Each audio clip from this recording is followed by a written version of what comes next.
Hi. Hello. Look at this green screened lettering. How did I not realize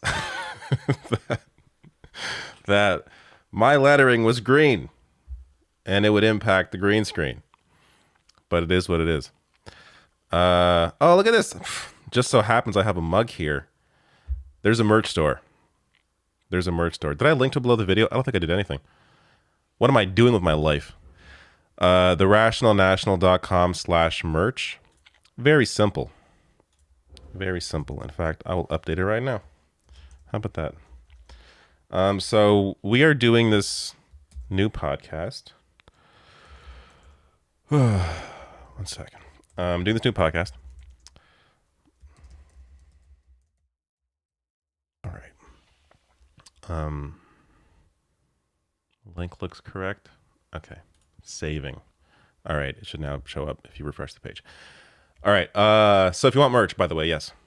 TheRationalNational.com/merch. And so far, so what this store allows me to do is send personal messages every time somebody buys something. So, or donates. You can donate on that store too.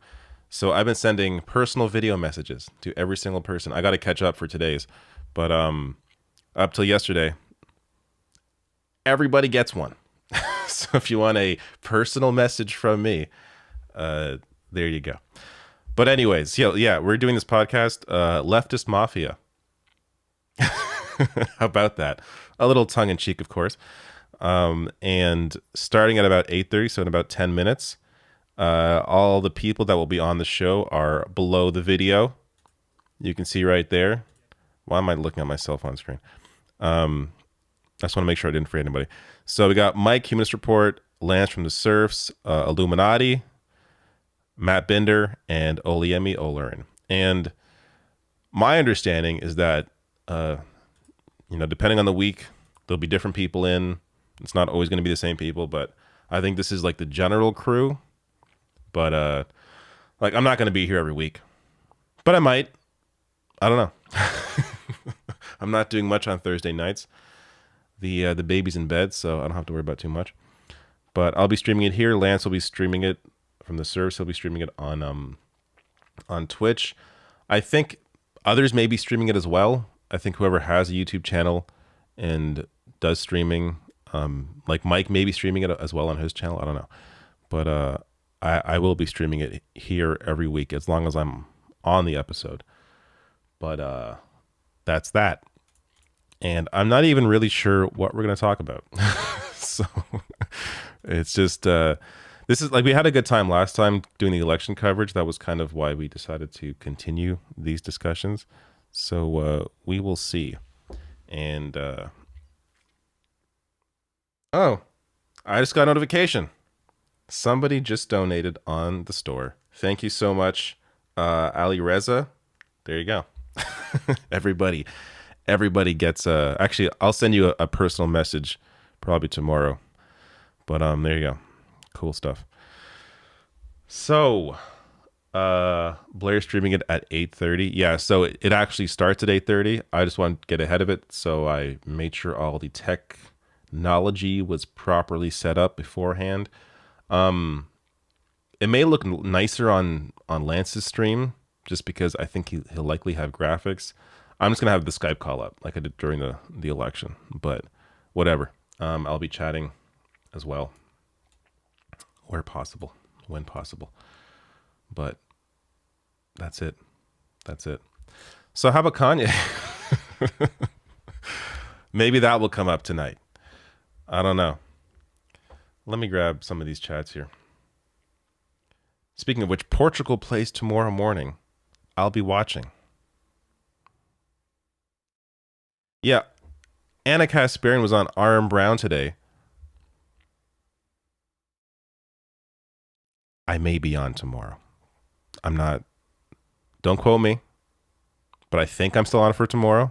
I may be blowing his special here. But it's super unfair. Like, to have Anna the day before me. That's just like, why is anyone going to watch me now? He already had on the better guest. There's no reason to watch tomorrow. But Aaron Brown is killing it, man.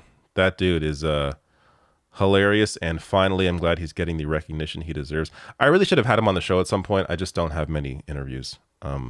It's more of a problem with me. But I don't know.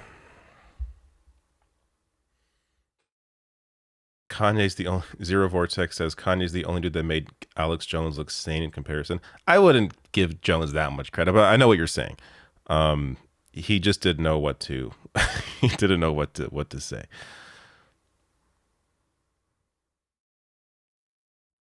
Marcus says Stolen Thunder. Exactly. Anna is a much better guest than I am.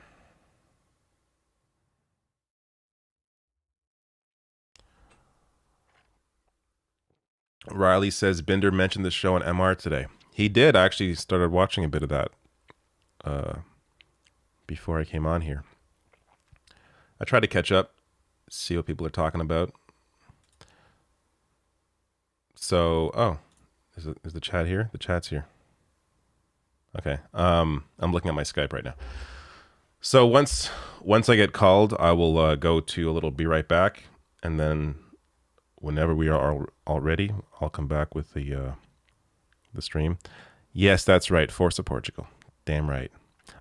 Look, it's Portugal's year. I'm just saying. They've won the Euro Cup. They have not won the World Cup. It's time. Ronaldo probably doesn't have much time left in him. So now's the time to do it. If any of you watched that last game, though, for Ronaldo to try and claim that he scored that goal, come on now. Look, I can enjoy soccer, but I can also recognize a lot of the ridiculousness around the people like going down, holding your leg. I watched the Iran and US game. I forget which player it was, but someone went down, was like screaming in pain. Oh, my leg. And then nothing happened. He was fine. Walked up like, it was just, it's stupid. It's over the top. It's dumb.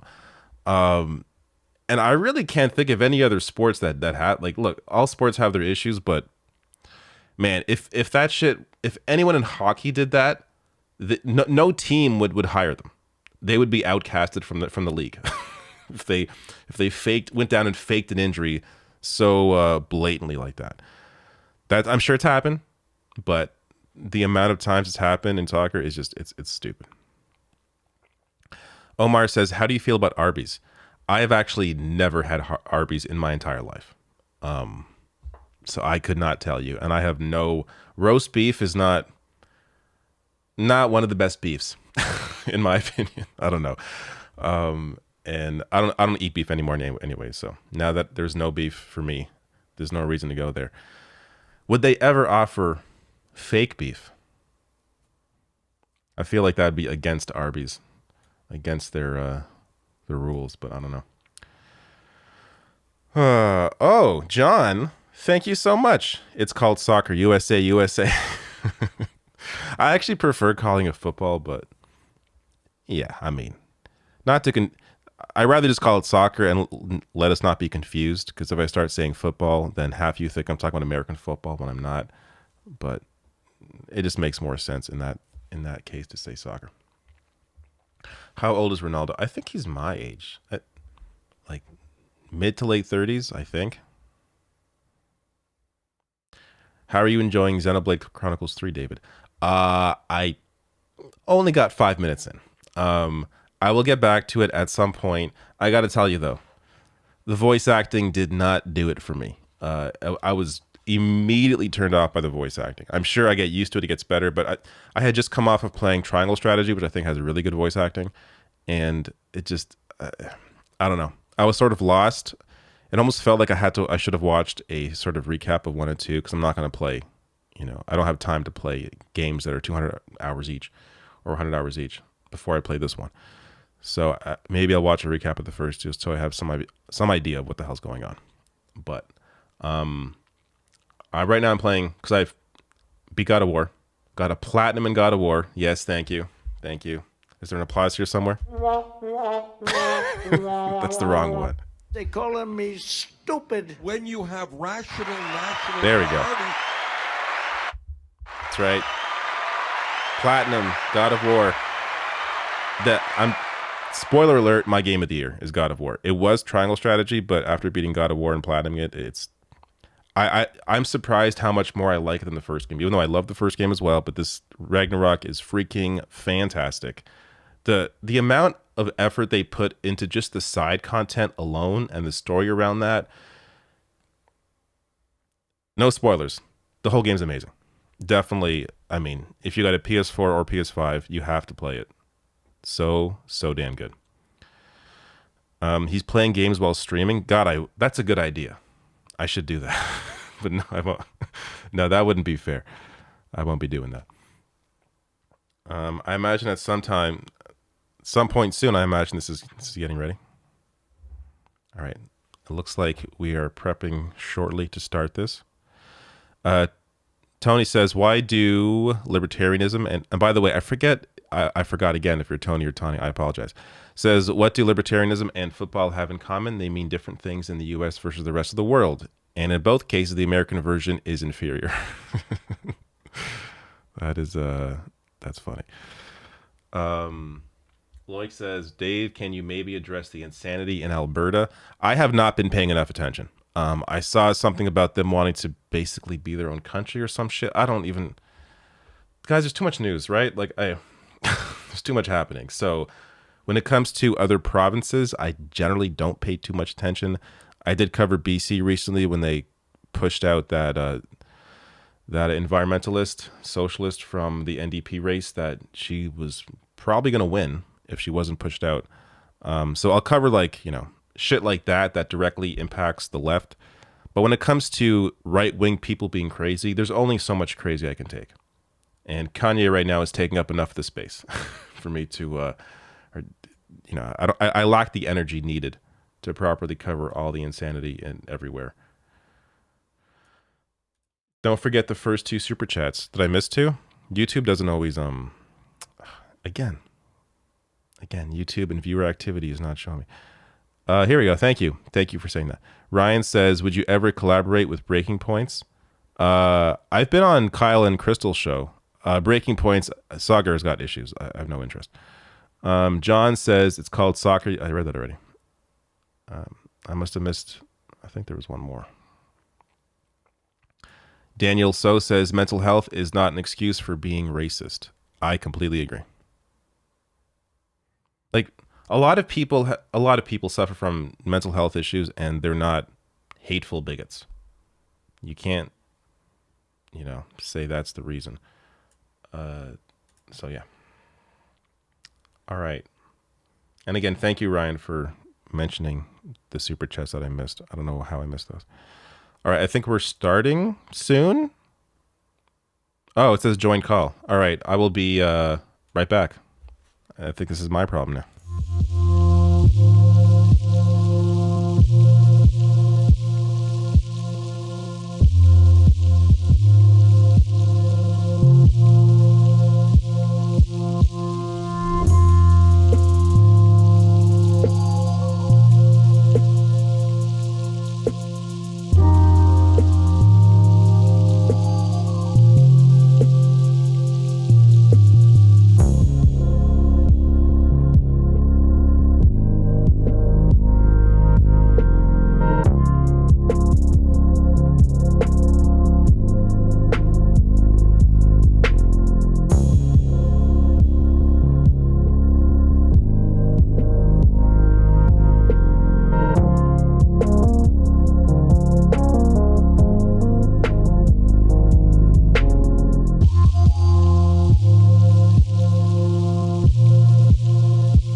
said the N-word. We're all good. We are live. We are live. Oh my god. There we go. Can you all hear me okay? Yes. Yes. Okay. Yes, I can. Okay. Perfect. Can y'all hear me? I officially got a mic so that no one would send me DMs or comments complaining. So I hope my audio sounds amazing and that everybody really appreciates my personal sacrifice. It sounds good. Okay, good. Just gonna turn my mic Just down. for my audience, just so you guys know, I'm mirrored for some reason on my screen. I'll try to fix this next time, but you can see the letters are backwards. But the merch store is now live. Anyone's curious? RationalNational.com/merch. There you go. Look at that. You use a green screen, right? I use a green screen? Yeah. What gave it away? Because I see. Well, but you're wearing the shirt. Oh, I know. Yeah, it affects the letters. It's not going to work when you want to promote it. It works. It works, but you see the background. Oh, I heard. By the way, I heard your promo before we went live when you were on your stream. I got the notification on my on my phone. What promo? And the great promo you gave us before we all got on was, "Yeah, I'm not going to be here every Thursday. Maybe I will." That's not what I said. Putting words in my mouth. I said I will be here every week unless I can't because I have a child. You have kids. You know things happen. I got two, man. I got two. So how the hell are you streaming till like 2 a.m? I don't know how you do what you do. Because they go to bed and they know when daddy closes this door, you shut up and stay in your bedroom.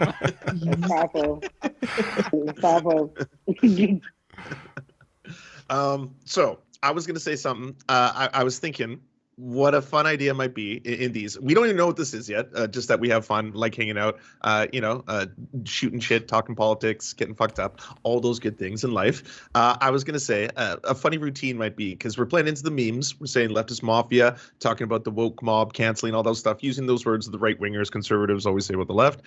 We do a little thing where we suggest someone that we cancel, because we are the official SJW panel of lefties that get to cancel and uncancel people. This is it. We are the committee. Like everyone talks about that secret committee. We are that committee. So we can pick who is canceled and uncanceled. We each get a choice. And I don't want to put you all on the spot because I already have an idea. I was going to throw this one out. What about Helena Bonham Carter?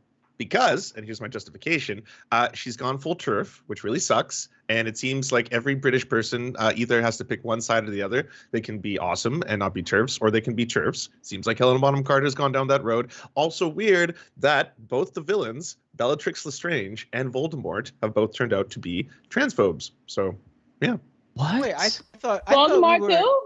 Yeah, Ralph Fiennes, unfortunately, which sucks. Ralph Fiennes is awesome. I love Ralph Fiennes. Yeah. I don't know shit about Harry Potter, so you all can do that. Yeah. That's powerful. I was gonna say Kanye West. I'm like, I think Kanye West is the obvious one. I don't know. Well, that's what we're gonna talk about for the entire stream. Obviously, it's all anyone can talk about. We're talking about get there. everything. Yeah. This is what everyone's talking. No, but I'm saying canceling. You have to cancel Kanye West. He's the canceled. Oh, okay. Well, I thought he was already canceled. I thought that was old news. Okay, I guess he's canceled. We will. Yeah. I'm so tired of hearing from Kanye. Oh my God, I'm tired of hearing from Kanye. Like, Yeah. good God. I've got Somebody Kanye take his fatigue. phone. I'm sick Everything of ramped it. up tonight. It's like And they you still can't trying to ignore it defend though, him. right? Mhm. Like we can't turn away. Like he's Nick Fuentes, the neo-Nazi, is meeting with the president of the United States now. Like shit is getting real. Even if I don't want to like talk about him, it's just like this is the timeline we live in. This is our reality. This is our world now. Yeah, I saw what Ole was saying, that like somebody said, well, this just shows that Kanye's really fed up. Like, what? How are you still defending him? He went all the way. He straight up said he's a Nazi now. There's no more plausible deniability. He went there. This is the logical conclusion. If you defend him, you are defending a Nazi. I don't get it. Look, I'm a fan of his music too. I was. We got to be fair here. He didn't say that he was a Nazi. He just said that he loves did. Nazis. He said he was a Nazi? He also said I'm a He Nazi. Yeah, literally he said did. that. Yeah. I thought he said he loved Nazis. There's like hours of said that content. too. I've gotten as far as the I love Hitler stuff, but like I haven't seen Said that. I love know Hitler. that- Yeah. The man, look, let's. I need us to not be in the upside down, okay? The man said he likes Hitler. Now let's take let's say we're in a court of law. Now, if you stand accused of being anti-Semitic, stand accused of disliking Jewish people, and you come out and say, really, yourself to be a fan of the person who committed mass genocide against said people. The man is guilty, okay? The man is guilty, all right? We'll send him to proverbial jail, all right? Like, okay, not real jail. No, nobody try and call me on no inconsistencies. I don't believe anybody should levy any criminal charges against Kanye. But I do want him unable to travel, meet with folk, send text messages, be on the internet. If Verizon, whoever is his provider, could cut him off, I would appreciate that. That's what I need to happen. Well, And actually, one I thing think that he- would- I think he should travel. Let's get him as far away as possible. That's true. That's true. I So he need can people to torture his stop mother and innocent simping people? though. Like, stop taking pictures with him when you see him. Boo him if you see him. Stop running up and fanboying or fangirling. Like, you have to understand, folks, this isn't the person who you thought you knew. This is a Nazi now. You don't want a picture with a Nazi. No, Mike, Mike, I think that's an excellent point we should double back to. This is not the person that you thought you knew. When did we ever think we knew a likable Kanye? What era? That's true. Of Yeah, Kanye I has he never- been- He always rubbed something. He always was that guy. Like maybe not the like Nazi loving out enough Kanye. to give him a lot of that much passes. now that you wish you would kill. You would kill for old Kanye. Oh, you wish Kanye was just stressing Taylor Swift out. You wish that's all he was doing. You would kill for like, oh, George Bush hates black people. What you would give to hear that? No one like excellent. He'd be spitting. If he said that present day, bars. Okay, what viral tweet? That's excellent. Excellent. We would love that. No. It wouldn't Yeah, matter I think anymore. I've It's made too this- late. I Mhm. think Yeah, I've no, made it's this done. joke with you guys before, but I'm starting to think that the George Bush hates black people thing might have been an endorsement of George Bush back in the day. Yeah. Seems like it's maybe for Yeah. attention, if anything, as opposed to him actually having a position. Mhm. My chat is screaming that Olayemi, your mic apparently is on maybe a different setting. It's No. not the mic that you have before you because they're like her mic looks really Oh, nice let and me we're see. hearing her Is it through still not working? Okay, No, let me see, let me Skype figure. Skype is really Skype bad settings? where it Yeah. doesn't. Yeah, the you got, audio. you got like, for when every call pull you the got to mic go in and drop change it. down. I got you. All right. Thank y'all for telling me. I'm gonna figure it out right now. Yeah, You're Skype right, I figured it defaults out. to the worst microphone that you have. Like, I have this Are we microphone, good? it'll Y'all hear default me to now? my Yeah, that I think it's sounds better. great. yeah. Let me know if it's good. Oh, That's that's a good super mic. clear. Yeah. No, Okay, that's way good. better. Thank you. I'm sorry. It sounded Thank y'all fine for telling me. before. But that's Yeah. that's super crispy sounding. Yeah, that's good. Okay, great. Excellent. All right. No one talk shit. I did my best. Listen, they were on my head. Yo, they messaged me. It's funny how people on the internet can do the most like minuscule thing in the most dickhead way they could. Let me tell you how they were messaging me. They were like, Olayemi, I don't know if you see those other little devices in Lance and David and Mike. You can see it. You notice you can see it. That's a microphone. You should go. I was like, That's So I'm condescending. like, y'all gonna stop fucking talking to me like this. And you That's so messed want to be mad because I'm like in my house. Like, first of all, I have a mic. I just don't have an adapter. I'm doing my best. Like, I forget. I was so upset. I went to Amazon like to get my fucking adapter. And it's like, if it makes you feel any better, so the first 7 episodes of my podcast, when I first started it, I had no idea I was recording through my laptop's microphone. And on the very first episode, so I had a bearded dragon in my room, and we keep a cage with crickets. And so the chirping is just white noise. It doesn't register on my mind, when you're around it all the time. I didn't take them out of the room for the first episode. So in the very first episode of my show, you hear nothing but chirping and me from like a distance speaking with a microphone, but it's coming through my laptop. It was so embarrassing. And somebody finally, after like episode 5, they're like, hey, the audio that you're recording, it's not through your microphone. It's through your laptop. I'm like, oh my God. And all it took was me like selecting, whatever the microphone was. It was very, very bad. So you did way better than me. thank you. Your embarrassment does make me feel better. Thank you for sharing. Mike. Yeah, Funny how. we've come a long way. Yeah. Okay, one of the things I do want to say on a serious note when it comes to the situation that we were all just talking about is that like obviously this whole train wreck and this dumpster fire is one thing and one thing just to witness. But the fucked up shit is I really hate seeing Nick Fuentes' little booger eating, cum hunting, smiling face. And what I mean by that, by the way, is that he goes into his roommates' rooms to look for semen. He has a blacklight that he goes, because he's a weird neo-Nazi obsessed with like never masturbating. So he goes in other people's rooms with a blacklight to look for their semen. Yes, that's what his ex-roommates have said. Anyways, to see that neo-Nazi. Wait, are we dead? I can't true. tell if we're being satirical, because if that's real, No. This This can't is slide okay. So past that. I know I switched I've back and never forth heard of really this fast too. sometimes. Oh, okay, I've heard of it. Yeah. Okay, I'm really happy to put this out there and give you all a new revelation. Nick Fuentes has, these are the two things he's known for. One, eating his boogers live on stream. That clip is still out there. The other one is that his roommates Hold on. were Can basically you just say? Can you say boogers with your Canadian accent again? Hey, there's two of us in here. We're not doing this. David, we got to speak in code now, eh? Come on, let's do it. Wait, what are they Boogers. saying? Anyways, so he apparently, according to his ex-roommates, was he's like one of those big, like he's a proud person who calls himself an incel, MGTOW, all that kind of stuff, you know, He red pill calls shit. himself an incel. He calls himself an incel. He has said on camera it is gay to have sex with women. He like these are the memes that he deals with. Yeah, I know. saw that clip. I didn't think it was real. I was Oh, like, it's real. No way.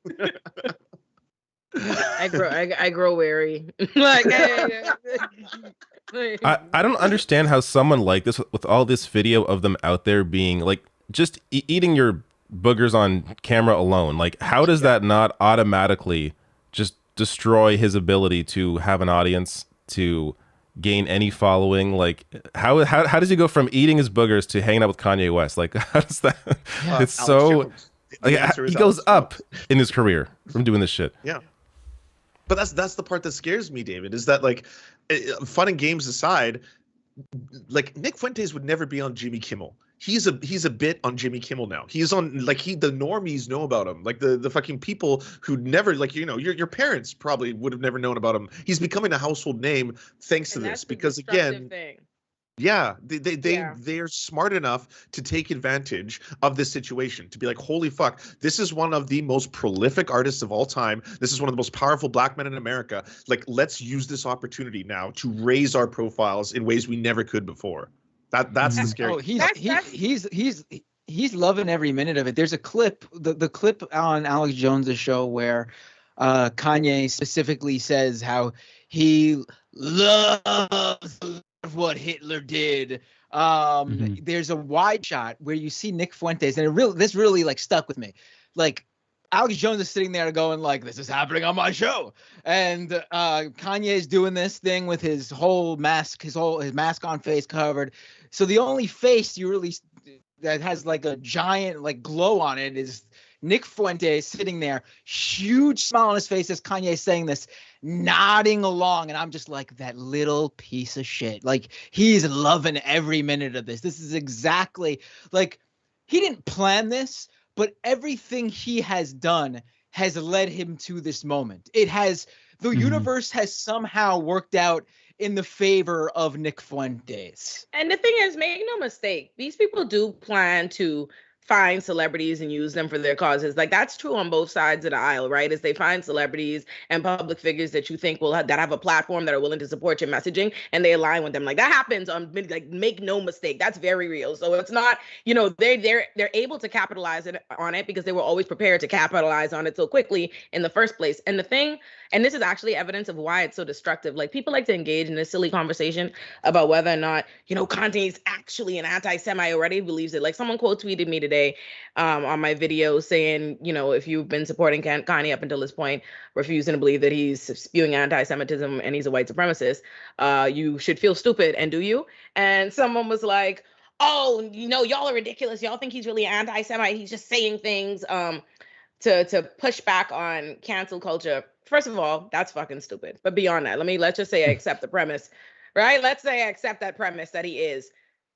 That's a fucking problem. Like, that's not a mitigating factor, right? Because at the end of the day, I don't give a shit whether or not Kanye believes it in his heart of hearts. What I care about is the fact that it's anti-Semitic and you are spewing and galvanizing anti-Semitism. People who want to hear that, people who already believe that kind of thing, people who want to be able to have some kind of fake alleged rational purpose to it are going to take that and they're going to run with that, and actually endangers people. It's not like, oh, it's just a feelings thing. No, anti-Semitism, it leads to violence. It is a dangerous thing. Like the things that you're invoking, Hitler is literally somebody who committed genocide. So I don't care. We live in a real world where there are Nazis, there are neo-Nazis, there are white supremacists, the exact people that you are ingratiating yourself with, who want to hear that because that's the kind of messaging, that's what they want to carry out. And they want and they love an opportunity to take Kanye, a figure where people are already such a fan, he has a cult following, that they want to defend everything that he says and does. They want to believe that there's some good faith basis to it. So now they do that to anything he says. So now if he's spewing anti-Semitism, all these people are adopting and trying to find a way to rationalize and take these views, and you endanger real people. He's a really destructive ass bastard. Yeah, well said. That's what I gotta say. I think that people, part of it is cognitive dissonance. Like, they don't want to accept that he is the way he is. And oftentimes I think that people ascribe rationality to these figures that doesn't exist. Like, where it's, oh no, he's playing 2-dimensional chess or 3-dimensional chess, yada, yada, yada. And they can't just accept that, no, he believes what he's saying. That there's no like coded message there. He's out and proud as a Nazi, saying he loves Hitler. Like, sometimes you just got to take people at their face, at their word, what they say at face value. And This is one of those instances where I think it's appropriate to do that. Yeah. You know how people believe conspiracy theories because it makes them feel safer about the real world? Like, I don't want to think about the Twin Towers actually having planes flying into them, so I'm going to believe that it may be the Jews or George Bush or this other kind of thing. I feel safer knowing that we have control that way. Part of me today when I was watching that Alex Jones thing was that, like, I would really love if this was a conspiracy theory where Ye was playing all of them, because this looks so bad on Tim Pool the other day where he had that really fucked up moment, and this looks really bad on fucking Alex Jones' show where he's having to dial it back. Alex Jones is the one being like, well, we can't praise the Nazis. We can go pretty far in what we say and do, but praising the Nazis is kind of like the line, right? There's at least a bar. So I know it's not real, but I wanted to. Mm-hmm. Yeah, when you make Alex Jones look reasonable, that's when you're done. You've lost it. That's it. That's when cancel culture should actually affect you. Fuck this whole, cancel culture bad. No, if ever there was a case for cancellation, I think Kanye has met that criteria. And that's the crazy, unfortunate thing about Kanye. The only thing that's really sad about the Kanye situation is just to see a black man allow himself to be turned into a puppeteer in this way. Because, listen, that is a thing. Just in general, black people enter the room and they try and create the contrast between you of like, you were the wild, irrational, this is the next and whatever. So Alex Jones and them are always going to set themselves up to make, oh yeah, look at this extra crazy, like, here's the crazy, like, oh, your hair from Kanye. And then everyone who likes him, it's their job to try to parse out and weed and act like, there's some genius to it. But that's always the setup. Like, that's the thing. No matter what he does, Kanye, even in his good days, right? Let's think about it. Even a call back to the George Bush days, it's never gone good for Kanye when he enters these kinds of rooms in terms of how he is presented, whether or not he was saying something on this side of the aisle or the other aisle. They would always create that dichotomy between it. So it's just sad to see him allow it to be used and weaponized in this way, and he's a part of it. Like, he's in on it at this point. Like, all right, yeah, like let's do this, and then we gonna sit here, because let's make no mistake, Alex Jones is not above and better than any of that rhetoric. Not at all. What I most know him for doing is quite literally just as up there, is right there. Oh yeah, 100%. So I have direct examples of this. The other day, if anyone doesn't listen to Knowledge Fights, they are an awesome podcast that breaks down every single lie that Alex Jones has in every single episode of every single thing that he does. And he had an episode a couple weeks ago where he was straight up saying that, like, there's a 10-to-1 ratio of black people killing white people in America. And then after was talking about how gay people eat feces and shit like that. Like this. And then he brought on a dude. His guest star was a fucking guy who was trying to tell us it's totally normal to talk about Christian nationalism. Why don't we say that we are proud Christian nationalists? And he was like, that makes sense to me. This is like, he gets so much cover as a white supremacist because of the fact that he's a meme, because of the gay frogs, because of all that kind of shit. So people don't think of Alex Jones like, oh yeah, he's a white supremacist. But the dude, like, the writing's on the wall. He says all this stuff all the time. We just see the memes and we think he's fucking hilarious, you know? I see him purely as a white supremacist. I see I'm on Black Twitter. I don't get I never seen an Alex Jones memes in my life. I know him purely batshit crazy white supremacist. That's all I literally exclusively Alex Jones batshit crazy white supremacist. That's all I know. I'm like, ooh, scary. Well, I guess that's the difference. Did you all see the Kim.com response? Where he was basically mad that the mask slipped because, like, you're not supposed to directly say this. Like, they like to speak in dog whistles and coded language, and you don't say Jewish people, you say globalists. So, like, he basically said, well, I agreed with everything you said, Kanye West, but by praising Hitler, and I'm paraphrasing, by the way, you're giving them what they want. And so there was another a right-wing politician who lost that responded. I'm blanking on her name too, where she basically said the same thing, where it's like, see, I'm not with you on the Hitler stuff. So just keep spouting the anti-Semitism, but never say that much. Never say the quiet part loud. This is quite kind of like, I dropped an essay today on my Substack Illuminati, and this is kind of exactly what I was talking about. America will let you condemn in parts. It will let you talk about something in part, or you know what I mean, or like let you imply that something is similar, but it'll never admit it for what it completely is in totality. So because it would be forced, they wouldn't have the moral room to condemn it. So at the end of the day, it's like we're gonna toe the line. We're gonna be right here at anti-Semitism street, at the top of the street, at the top of the street. But whoa. If you say Hitler, if we do Hitler, there's no wiggle room in that. We got to wear it as what it really truly is. So they want to go just one hair of, one hair shy, and then it's just rhetoric. Yeah, they always need like a little bit of plausible deniability, just like the tiniest bit. Just as long as there's like one dumbass in the world that thinks that they're not what they actually are, then they can keep skating by on that idea that they actually aren't that obvious thing. So that once you actually call it out, once Kanye actually says that he's a Nazi and that he loves Hitler, that's it. Like there's no more pretending. You can't even pretend to pretend anymore because now it's just out in the open. It's obvious. Did you see that? I didn't finish the broadcast. Did he actually say like I'm a Nazi? Yes. Yep. In the broadcast. Yes. Yep. Oh my God. I know you fucking lying. I'm so fucking. I'm so. I'm so disappointed in myself. He put his hand up. Like Alex Jones is like, I don't like he doesn't like hearing about Nazis. I'm not a Nazi. And then Kanye West goes, I am. And Alex Jones goes, you're what? I'm a Nazi. He straight up, I covered in my video. He straight up says it. It's completely insane. Yeah. Oh my God. I'm so upset with myself. Y'all don't understand. I got so fucking giddy with glee at the when he just at the I like Hitler shit. I was like, oh, this son of a bitch! I got him now. Fuck! I'm so sad that he said, "Oh, the smoking gun." Oh, fuck! Yeah. I buried the lead. Why does it take that for some people? Like, obviously not for Ye, but just like people in general. There's other people, like a good example was Alex Jones, who are like, they're broadcasting this shit. Like, a lot of the right in America is straight up like, we don't want trans people to exist. It's like they're telling you who they are, and a lot of people still, and maybe I blame liberal media for this, they'll still just be like, well, how can we truly know what they think?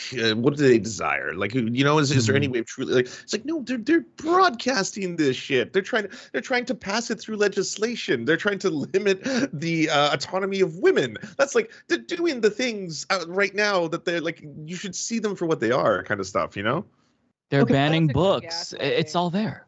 Sorry, go ahead, Blair. No. I was gonna, or I don't know who was. Kanye, but anyone who's really shocked by this Kanye behavior, it has really just not been in the loop about what Kanye has been about. I mean, I don't know if y'all know this, but back in 2011, he compared himself to Hitler then. Like, he was already laying these cards out on the table. This is not new information. So it's kind of just anyone who's like, oh my God, I can't believe it. You're just like, I mean, not really. You could. You have to understand that at the time he was disorganized crazy, right? Like, you know what I mean? Like, he was still very like the consistent. You didn't the thing that makes it's undisputable that Kanye is mentally unwell, right? And he's going through things. Kanye has mental health issues. Like Kanye is not, a fully together person in terms of these things that he's doing. But it's the organized fashion and that lets you know, like, no, these are conscious choices. This is not a mental health episode. He knows what he's doing because he knows where he's going. He knows who he's doing it with. He knows when he picks up, when he drops certain angles, when storylines. He knows when to, go about it. So that's all you know. But at the time. And back then, we were black. You have to understand the reason, black people love Kanye, right? Like, we're not just gonna, as a community. I don't mean when I say we're as a community, not me, because I fuck Kanye, right? Like, but as everybody, I'm not gonna just let go of Kanye. Like, we're deep in the he ain't been right since his mama died excuse. 2011? That's the beginning of he ain't been right. His mama just died. No, we wasn't. People weren't trying to hear that then. Like, you have to understand. There are black people still riding for Kanye. Even the ones, even the ones who are against Kanye in terms of what he's saying. Let him go chill out for 6 months and put out some music. We gonna go right back to the, he ain't right. So no, they wasn't trying to hear that in 2011. I assure you. I'm so sorry, Blair. They was not listening to that shit. He might have still been with black women in 2011. Nah, we wasn't trying to hear that. Like, I just think more from like, there's a lot like when I covered Kanye West about a month ago in an episode, I thought this was it. I didn't think it could get much worse, which is why I'm like, oh, here we are a month later. And I'm like, oh shit. But a lot of white folks, myself included, are not super keen to a lot of that information. And sometimes it's also, in a weird way, hard to translate it to be like, hey, by the way, lots of folks already know about this. It's just not like our community that already is aware of it. And sometimes I think that falls on us because we either don't know how to be aware or just don't care until something goes absolutely through the roof like this. But there was a lot of people who didn't know that was even said all the way back in 2011. And people thought the most controversial thing that he did in past tense was the whole slavery was a choice thing in like 2017 or 18. And I was like, no. It goes much farther than that. That's when it definitely got on like, white liberal radars. That's when it was like, whoa, that's really intense. And then like, even at that time, not everyone knew that behind the scenes, he apparently was praising Hitler in that TMZ interview. That was just something that never made it out. But like, that was the first time I think, a lot of white liberals were like, oh, okay. So yeah, has some pretty yikesy takes on this shit. I think the problem is people don't have an actual understanding of white supremacy as a whole. I think on both sides of the aisle, like, because a lot of conversations I've had with my black friends who are prepared to ride or die for Kanye, and they don't understand. Or even when I talked about it on Rising, Robbie laughed at that. Like when I'm like, oh, he is spewing. This is, textbook white nationalism because it seems ridiculous because he's a black guy and he's saying these things about Jews and Chris Rock had a joke about this once, like black people, we don't dissect white people. It's just like, it's all white people to us, don't get involved and I think people don't seem to realize like actually white supremacists don't just hate black people. Gay people right there on the top of the list. Jewish people are right there. Like that's the staple, like that's right there. Like this is the go-to. Like, yeah, like Chris Rock has a joke about that. Like, oh, once people start, once people started getting real racist, he starts listening. He's like, oh, black people and Jews are next. That's a whole thing. It's a thing. So yes, like, once he started spewing as a black person, when he started spewing anti-black rhetoric, and he started ingratiating himself with known white nationalists. To me, goes without saying, the next thing we know anti-Semitism is coming because that is when they teach it to you in school, like, hey, what do white nationalists believe? What did the Klan believe? Who did they hate? Who did the Nazis hate? That is it's a bullet point. It's like one of the things you would learn for the test. That is a part of it. And I think that's the mistake is people don't really realize that. So they don't really understand what you're talking about. That's why they laugh at it. Like they don't know what they don't know. Mm-hmm.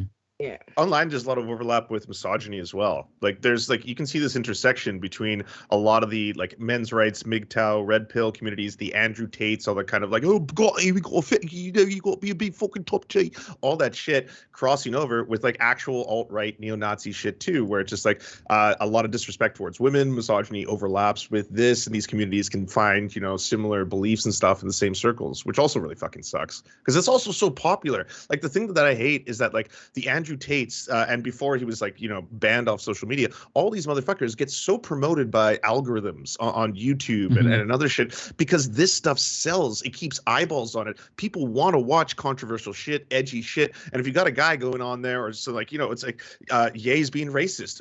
Whoa, what? One of the most powerful black men is being racist? Crazy. It's like, oh, Andrew Tate is saying that like women deserve their own rape. You're like, oh, whoa, I'm gonna watch this. This is wild. And this stuff just gets fucking fueled and funneled. And unfortunately, it all overlaps. Well, here's what sucks.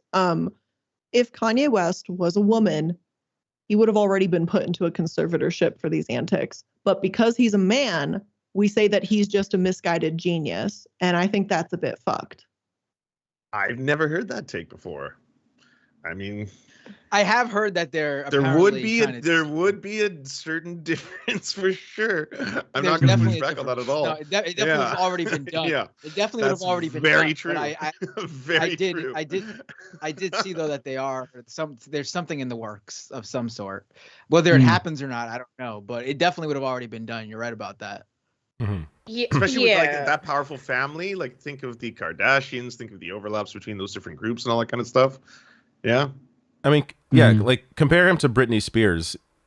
There's no comparison, right? Like he's way more out there than she was when she was in her I would say comparing him to Britney Spears is very mean to Britney. There's no exactly. That's what I'm saying. Like it's not even close. Yeah.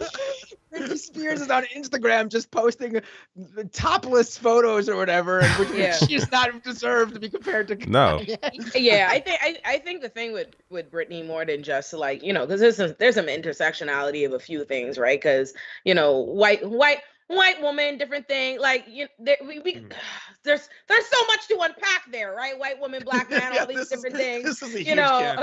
Yeah, it's a lot. I'm thinking, I'm like, I'd have to write a paper. I see a few different things to explore. I think something in particular that distinguishes the cases is that Britney's own family is who was working against her. Like it's it's the state. A conservatorship is a method by which the state is able to take control of you or whatever and give it to somebody, but they worked in conjunction with Britney's own family that set Britney up that went against that's that. So Kanye has a different situation there that I think changes it. Also, I don't, in some ways one could argue there are times in Kanye's career and life that I could say Kanye being a black man has obviously led to more vilification. Like I think in a different world, if Kanye were a white man, I don't think he would have ever had, like people would have ever hated him the way they hated him in the first place, that his foundation was so much hate when all of this happened. So in ways I do think I want to make sure I give him his bail because I was very much so, I loved me some Kanye. I was a Kanye defender back in my early day. I was never mad he did that to Taylor Swift. I was definitely like, fuck George Bush. I was feeling, I felt him, okay, on in the earliest of early days. But now I think what is helping Kanye a lot is, first of all, who he's adjacent to. You always, because I can in the same breath, I can say that him being that if he were a woman, because it's definitely that he's a white woman and a different thing to that it would be a different outcome, because in some respects, it's him being adjacent to white women that's actually protecting him now. Like it's Kim and all of these white women and all these very powerful white women too. Bang, bang, bang, bang, bang, bang, bang. And most powerful white women in America. Bang, bang, bang. And in so many respects, so I don't know, but it's a hot take. It's interesting one too, though. I don't know. The entire saga has just been an absolute fucking. It sucks because, again, all we've been doing is talking about a lot of the things related to the memes and all that kind of shit. But part of me always just I can't get the image of a smiling Nick Fuentes and a smiling Alex Jones, slightly nervous. I don't ever see Alex Jones ever fucking nervous on his show, but slightly nervous that, we're going too far. But Nick Fuentes not nervous at all. So happy, huge grin. This little fucking 24-year-old, again, cum hunter, is so excited about what's happening because it's just like, this is the greatest opportunity of my life. I never would be in the top trending of Twitter. He was fucking top 10 for a little while had it not been for this shit, That's like one of the saddest things about this entire story. Once everything is brushed aside and everyone is just like, oh well, this is a train wreck, no question. It's like, but you know who won? Because we all lost. Everyone loses. There's no benefits here, between like people who are opposed to anti-Semitism, people who are opposed to neo-Nazis, people who are opposed to white supremacy, all that kind of stuff. The winner is the fucking neo-Nazi, and now he has a way bigger platform to do his shit from. Yeah, definitely. I think we killed that topic. I don't know. I don't know what else to say. But, I mean, we could go on, I'm sure, but I feel like, damn, this is grim. This timeline is grim. Okay, so Yeah. why don't we talk about happier things? Why don't we talk about the dude who trades horses for sexual favors and his empire collapsing What? in real Who? time? Oh, is Who that did that? Donald Trump? So this is a guy who bought a $44 billion midlife crisis. It's basically like a sports car or like a much younger concubine, except that we are seen from the POV of the sports car. That's the experience that we're all having on the internet. You still haven't picked it up? Did you don't? I can't believe. No, you're fucking with me, right? Elon Musk. Oh. Yeah. Like horse? Oh, the horse thing. That's right. The horse like just thing, threw yeah. everything off, Lance. Yeah, the So horse I'm- just threw. That's an old story now. You should not let him leave that though. He's a monkey torturer. He has Oh, the monkey economics. torture, He yes. believes in trading horses for goods and services. Come on. I mean, I'm Yeah. sorry. who, sorry. where do we start with Elon Musk? I don't even know. Like, it's- Oh Lord, Elon. Yeah. Oh, now I'm upset again. What about him? I feel like He exists, that's the problem. Immediately, I want all the smoke. Like, Well, he at least proved that billionaires aren't very smart. They didn't get that money because they're smart. Just they won the lucky sperm club, and it's just about luck. I think that he disproved the notion of a meritocracy fully. Everyone can acknowledge now that being talented isn't necessarily going to translate to success. So I am thankful with regard to that. I do like the way that he is going after brands, and at the same time, he's kind of crushing his own brand. There was a Financial Times article, no cap, that said that he was calling up executives when they pulled ads from Twitter and personally berating them. That to me is wonderful. Like, it shows you how petulant he is. Like, whenever I think like, am I being too petty on Twitter? It's like, no, I'm never Elon Musk level petty.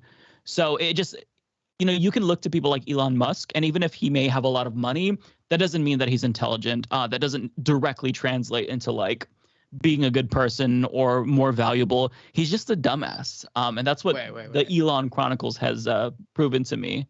What I'm hearing from you, Mike, is that you're not lining up to get your Neuralink chip implanted in your head. If nothing really changes in politics, maybe I'll do that. Get the Neuralink chip in Minecraft. I'll do that to myself if nothing changes, if the doomerism continues. But right now, I'm not there yet. Yeah, I mean, you don't trust Tesla's his work on Tesla to make a solid chip that's not going to fall apart in your head. Yeah. I need a little bit more tests. Although I did see that he was going to get the chip himself. I don't know how true that is. I mean, he probably won't, but apparently he wants to do it or something like that. I would encourage him to do that. That'd be great. Put it in Tucker Carlson also. You know how you can tell when someone has a Neuralink chip in their head? Their face will suddenly burst into flames. They'll start running into children and Right. Like World War Z style. Yeah. Oh my god.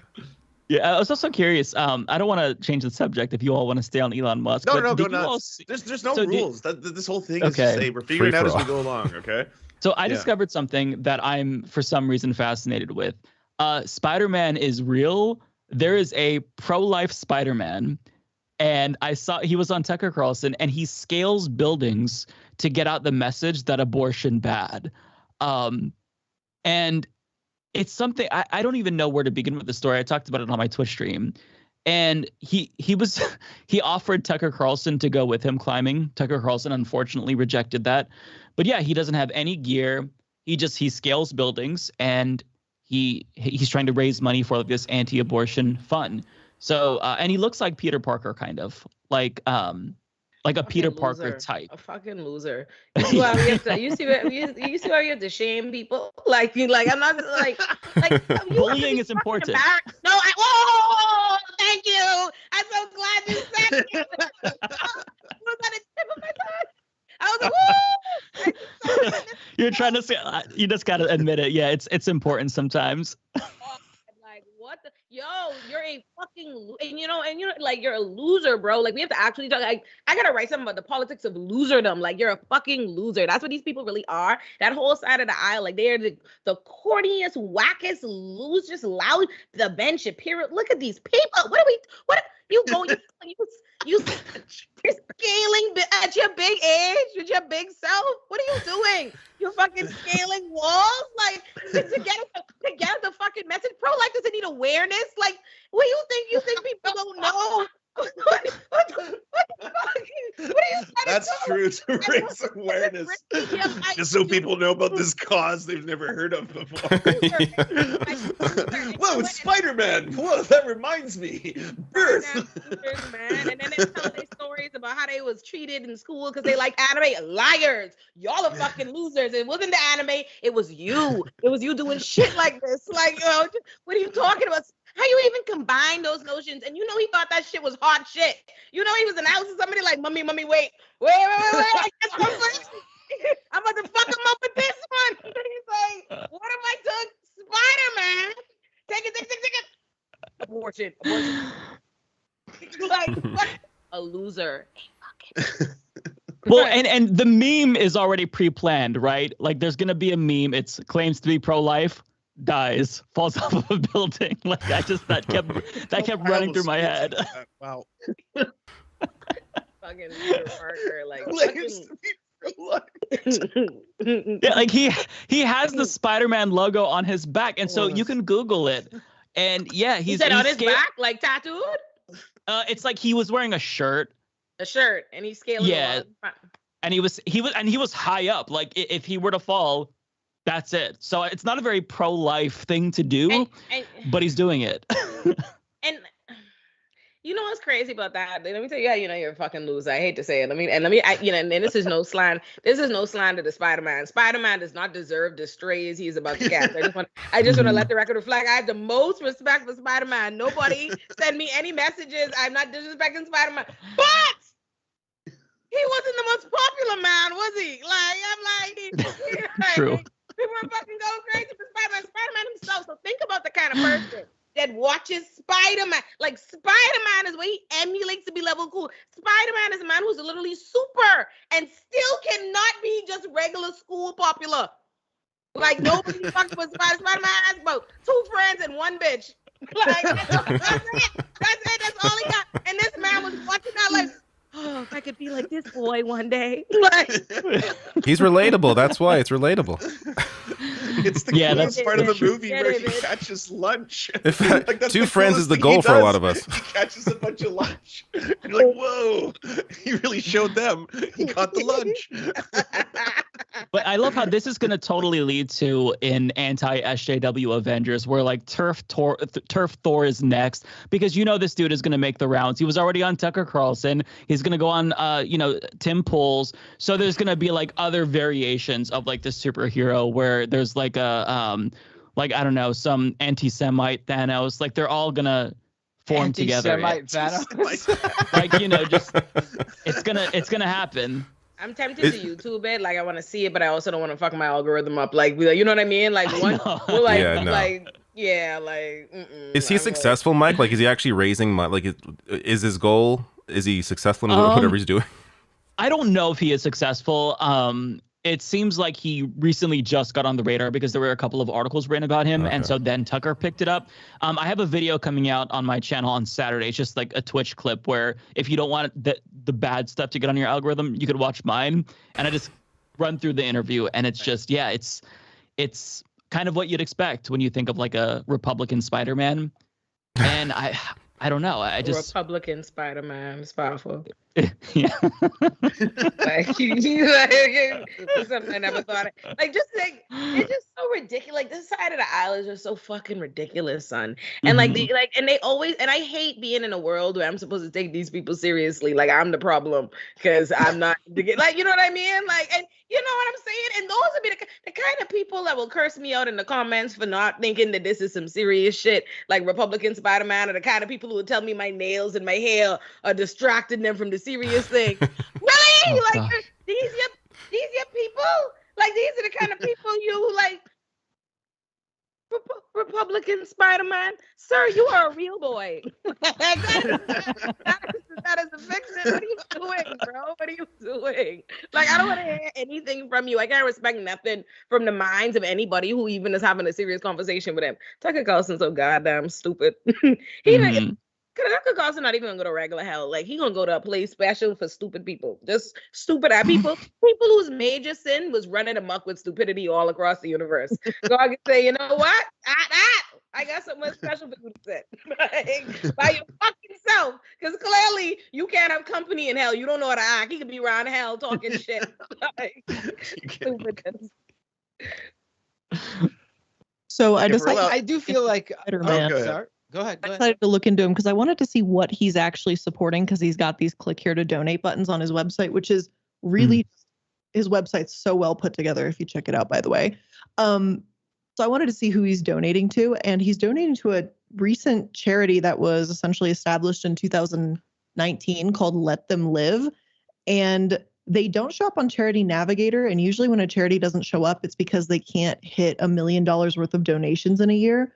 So whatever money is being donated indicates to me that it's not significant. And these are more of just publicity stunts more than anything. Oh, for Okay. pro-life Spider-Man? So Yeah. do you think he's profiting off it? I don't know. So the thing with donations, like I can't say for certain, obviously, but you can say that you're donating. And as long as you don't actually say what percent of it, you're technically not being deceptive. If you only donate 10% and pocket 90, that's technically okay, even though it's really gray. Was there any disagreement among? Was it not assumed that Republican Spider-Man was not? I still can't hear that That's a good sentence out point. loud. Republican Was Spider-Man. another reason. we thought Republican Spider-Man was The Pro Spider-Man Foundation has raised $10,953 of the $50,000 that they want to raise. And this is after being on Tucker Carlson's show. Yes, that's all. That's Oh, after Tucker wow. Carlson. He got the Tucker Carlson bump, and that's all he could do. That is sad. All right, I'm sorry. Olayemi was totally on point with this. That is so sad. That is absolutely ridiculous. No, you are a clown man. You're not Spider-Man. You're a clown man. That's all you're gonna be from now on. It sounds like he's doing it when to you get on order camera. Peter that's what it sounds Parker. like. Yeah, he's what you get when you order Peter Parker from Wish.com. That's the Spider-Man that arrives. Right. Google him and you'll see. Like if you Google his face, his name is Mason Deschamps, Let me by the do it way. now. Okay, spell it now, Mason. Yeah, Mason. I think it's Oh, no. We're promoting him. We're MAISON broadcasting him. DES. This is gonna be as famous as he gets. We're giving him his 15. Okay. More than Wow. Tucker probably. DES, and then just Champs. And then his face, that's the guy who's First calling of you a all, cuck. First of all, I know you fucking lying. I know you fucking. First and foremost, actually, let me run it back because I thought I needed to preface to make sure I wasn't disrespecting Spider-Man. But whoever it was that started, I can't remember which one of you it was who was like, oh, you know, he looks a little Peter Parker-ish. Y'all owe Peter Parker a motherfucking apology. Right? Yes, please. Oh! He does not. No, this guy. He looks like there's something a little bit off. looks Something like a little bit Doug. wrong with him. He looks like abstract Doug. He looks like abstract Doug. That's what the fuck he looks like. Peter fucking Parker. He looks like that. He's quiet is rolling over in his bed right now. I can't believe you said that shit. Andrew Garfield, that's Peter Parker. Peter Parker. He looks a little bit. He looks a little bit like if Picasso was in charge of a Spider-Man comic. I'm saying, and was drunk. Like, I mean, I do think that the obvious end here is, pro-choice Green Goblin will show up and this guy's gonna fall off a building. Is he a window Wait, can one of us do that? Pro-choice Green Goblin and Republican Spider-Man. Yes, Green one New of Deal us has to Goblin. be. Yeah, one of us has to step up. I don't understand. I don't Yes, really that's understand. true. This is a calling. I'm looking at one of the videos. Like So the here's- banners. I personally am perplexed as to the messaging, right? I guess since now I'm forced to have to engage. This is a real thing. I'm in too deep. I'm in too deep now, right? Nah, So there's you a can't look away. video, and the man is hanging from the window like a chimney like a chimney sweep. But anyway, and I assume he's not talking. Then there's no audio. You know what I mean? He's from a fucking on the side of a building, and the caption says the fight is still raging. Conservative media, for whatever reason, has yet to pick up on this story. I want to meet my goals. If you want to hear me, share this video. What the fuck is the goal? What is he talking about? He's like, just like abortion, #abortion, #let's go Brandon, hashtag. He's dropping Brandon. Is he doing this while he's climbing? He's like Republican Spider-Man mid-climb while he's like fucking putting this on the socials. Got a gram. Like, what are you trying to bring awareness to? What's your goals? This isn't like his personal fight. He don't got no bitches. I know this. No one's pregnant for him. Like this is not his lived experience. Can you imagine trying to describe that? It's like, hey, I'm sorry, I gotta take the day off. I'm ascending. It's like you're doing that shit again. You're climbing fucking buildings. This man right here is having trouble getting the women. Why? I Everyone can't, laughs at you. I can't with that picture. Does this seem like somebody who the top of their problems list is about whether or not women is having his babies? Yeah, it definitely seems a lot less like a Republican Spider-Man and a lot more like a Diary of a Wimpy Republican. Yes. Ooh. Yes.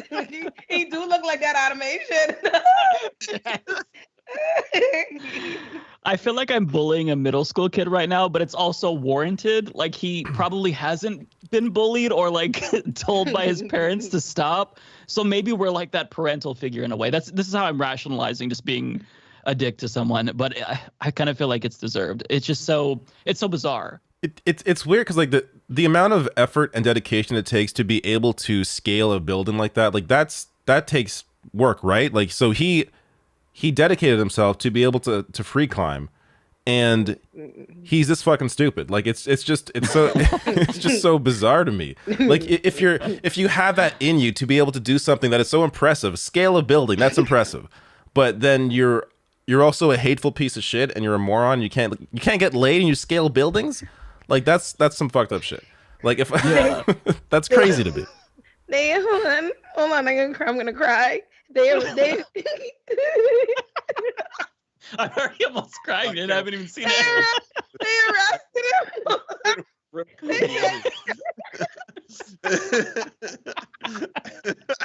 This was too much. Is there? Your laughter is making me laugh now, and I'm almost crying. Imagine you call your mommy from jail. Wait, what? I can't even hear what you're saying. You call your mommy from jail. Like, mommy, please come back. Mommy was climbing the building. He was arrested for climbing. Yeah, I see that. Yeah. It's my calling. I was against the walls like Spider-Man. I'm Spider-Man. That means that you literally got locked up for doing fuck. They don't even know what the crime is. I don't know if it has to be against the law. This is some bullshit. Lock him up. Like, get him the fuck in the back. I can imagine his mom was just like, "Oh, what were you arrested for, sweetie?" And she's like, "Oh, please be drugs or something." He's like, "Oh, climbing a building." She's like, "Fuck." Wait, this kid definitely definitely not be Republicans. He can't be Spider-Man, period. Apparently his parents are alive. Damn. I'd be Oh, so embarrassed. That is saying Republican Spider-Man is what happens when you dump intelligence for strength. My ratio. You can probably chart it in a graph. He is agile, I suppose. I suppose I can't take that from him. yeah, that's a great point. Yeah, child. That's hilarious. Oh, I can't handle it. I'm like, I have tears in my eyes. Ridiculous. Republican Spider-Man. If we're gonna make fun of like movies and shit, can we also make fun of Super Mario? Did any of you see Super Mario? Oh my The god. trailer? There's a movie. I saw the There's a trailer. movie. I gotta Mhm. say, it's looking. Hey, it's looking I think it so looks good. except for the main actor's voice. And also, I gotta say, I'm not Yes. feeling Luigi's voice either. I'm sorry. Everyone else Oh. sounds great. Everyone It's else just- sounds great. Okay, this thing that came out 2 days ago. That's what this is. Mhm. Okay, so if y'all don't know, I'll give a really quick recap. Chris Pratt was hired to be Mario. Everyone made fun of him, and they were like, "Yeah, Chris Pratt can't do Mario because he doesn't act. He's just Chris Pratt as Chris Pratt and everything. It's Chris Pratt except he's a guy who works with dinosaurs. This Chris Pratt except he's a spaceman. Stuff like that." So he released this Instagram where he's like, "It's me, Mario," but it won't be like that. It'll actually be the main voice. And then everyone's like, "Well, Chris Pratt's gonna fuck this up. He can't be Mario. This sucks." The trailer comes out.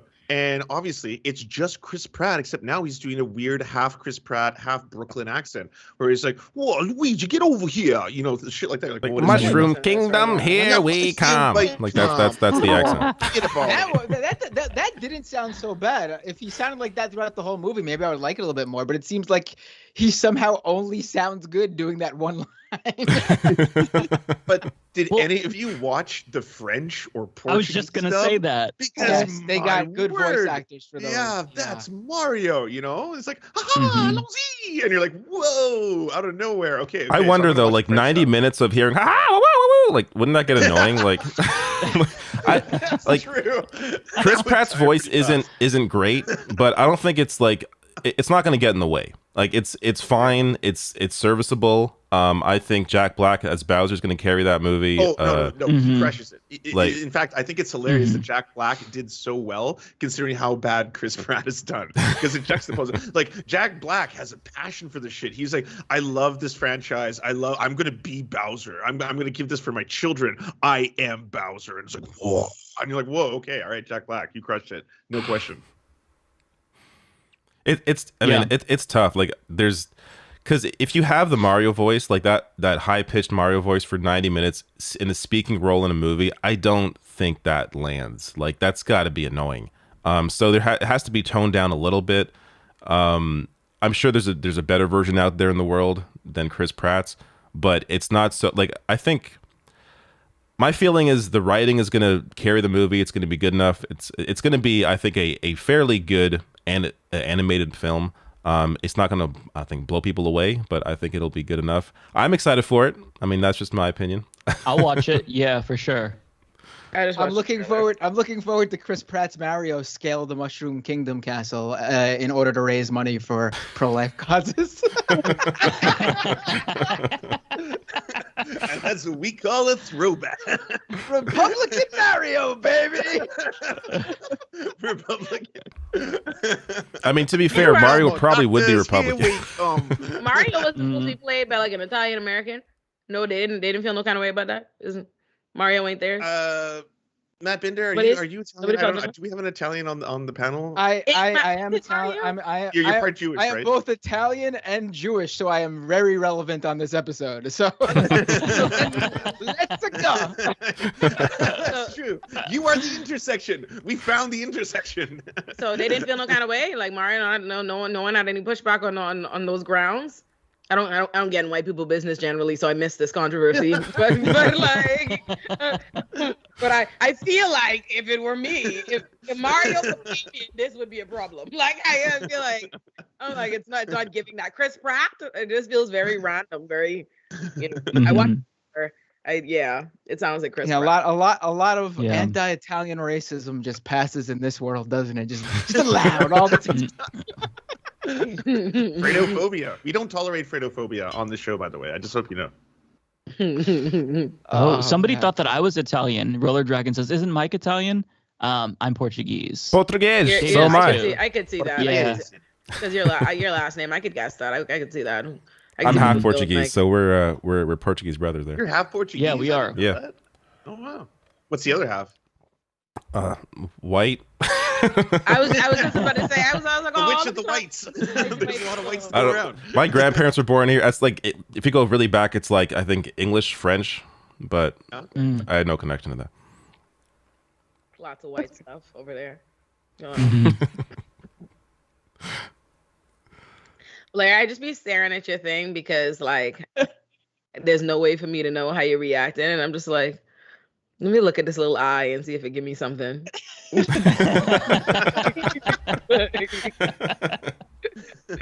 I love that. Like I want to know how to do that. Like have like I an was just animation, thinking, like, like Yeah. follow you like that. Give it advanced technology. I want a me. I want like a little thing I could be behind. What a me. Version of this, but it What a really is wholesome disturbing. Here, hold on. Let me show you the human version.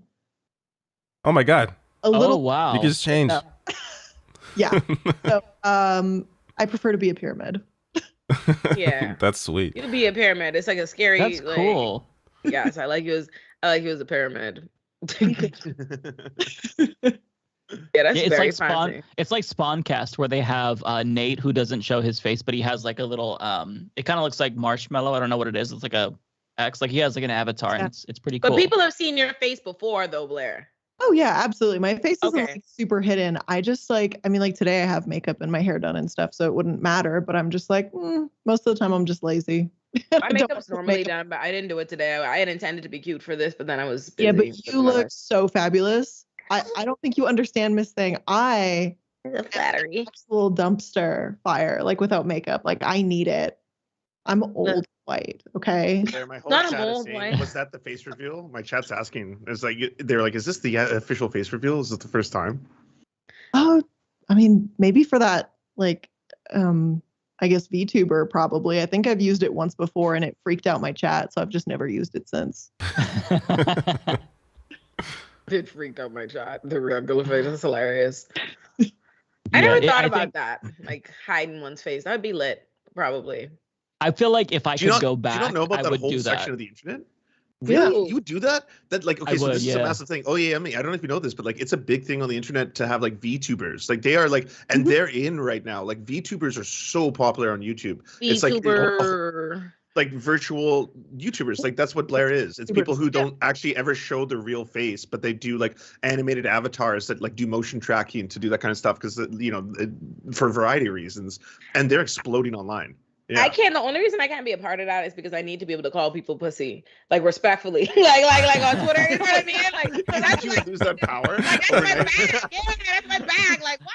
You're from Biden Anonymous account. Fuck you. Like you wouldn't say shit. What does I see a damn friends like for the sole reason? Like I'm very like I'm trying to transition into stop cussing people out, but I'm very like hey, come fight me. Like actually, you talking about me?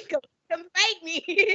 And I feel like it's lost energy. If you can't see my face, I want you to be clear. Look me in my eye and please understand that I would fight you. like the only reason I'm cursing you out on Twitter is because in real life I beat your ass, but I can't. Like, so that's the only reason. I'm like, I can't be anonymous because I need to have all this base. Also, probably the Hill Rising wouldn't allow just like an avatar sitting beside Robbie there. Like, That would like, what would that look like? wild. I'd be lit. I can only imagine that I'd be received like honestly they might prefer like if like a thing of me rather than the real me ever having seen me. They might have responded better to that. Like, I could see it going over better. Had they brought you on again, or? Since we last, I think they just actually asked me to go on. I'm gonna go on Tuesday to talk about Rikers. Oh, with nice. some- Nice. Yeah. Hell yeah. You know, Right my on. usual. Yeah. Nice. Hell yeah. Yeah, I think my last time I hosted was like September, I believe, right? Or September, October. Honestly, the way the days in the year, I feel like time hasn't made sense since 2020. So I Yeah. never True. know when anything was. So I'm like, I Yeah. try to judge things by hairdo. And if I didn't change my hairdo enough recently, I'm like, I don't know when that was. I think it was September.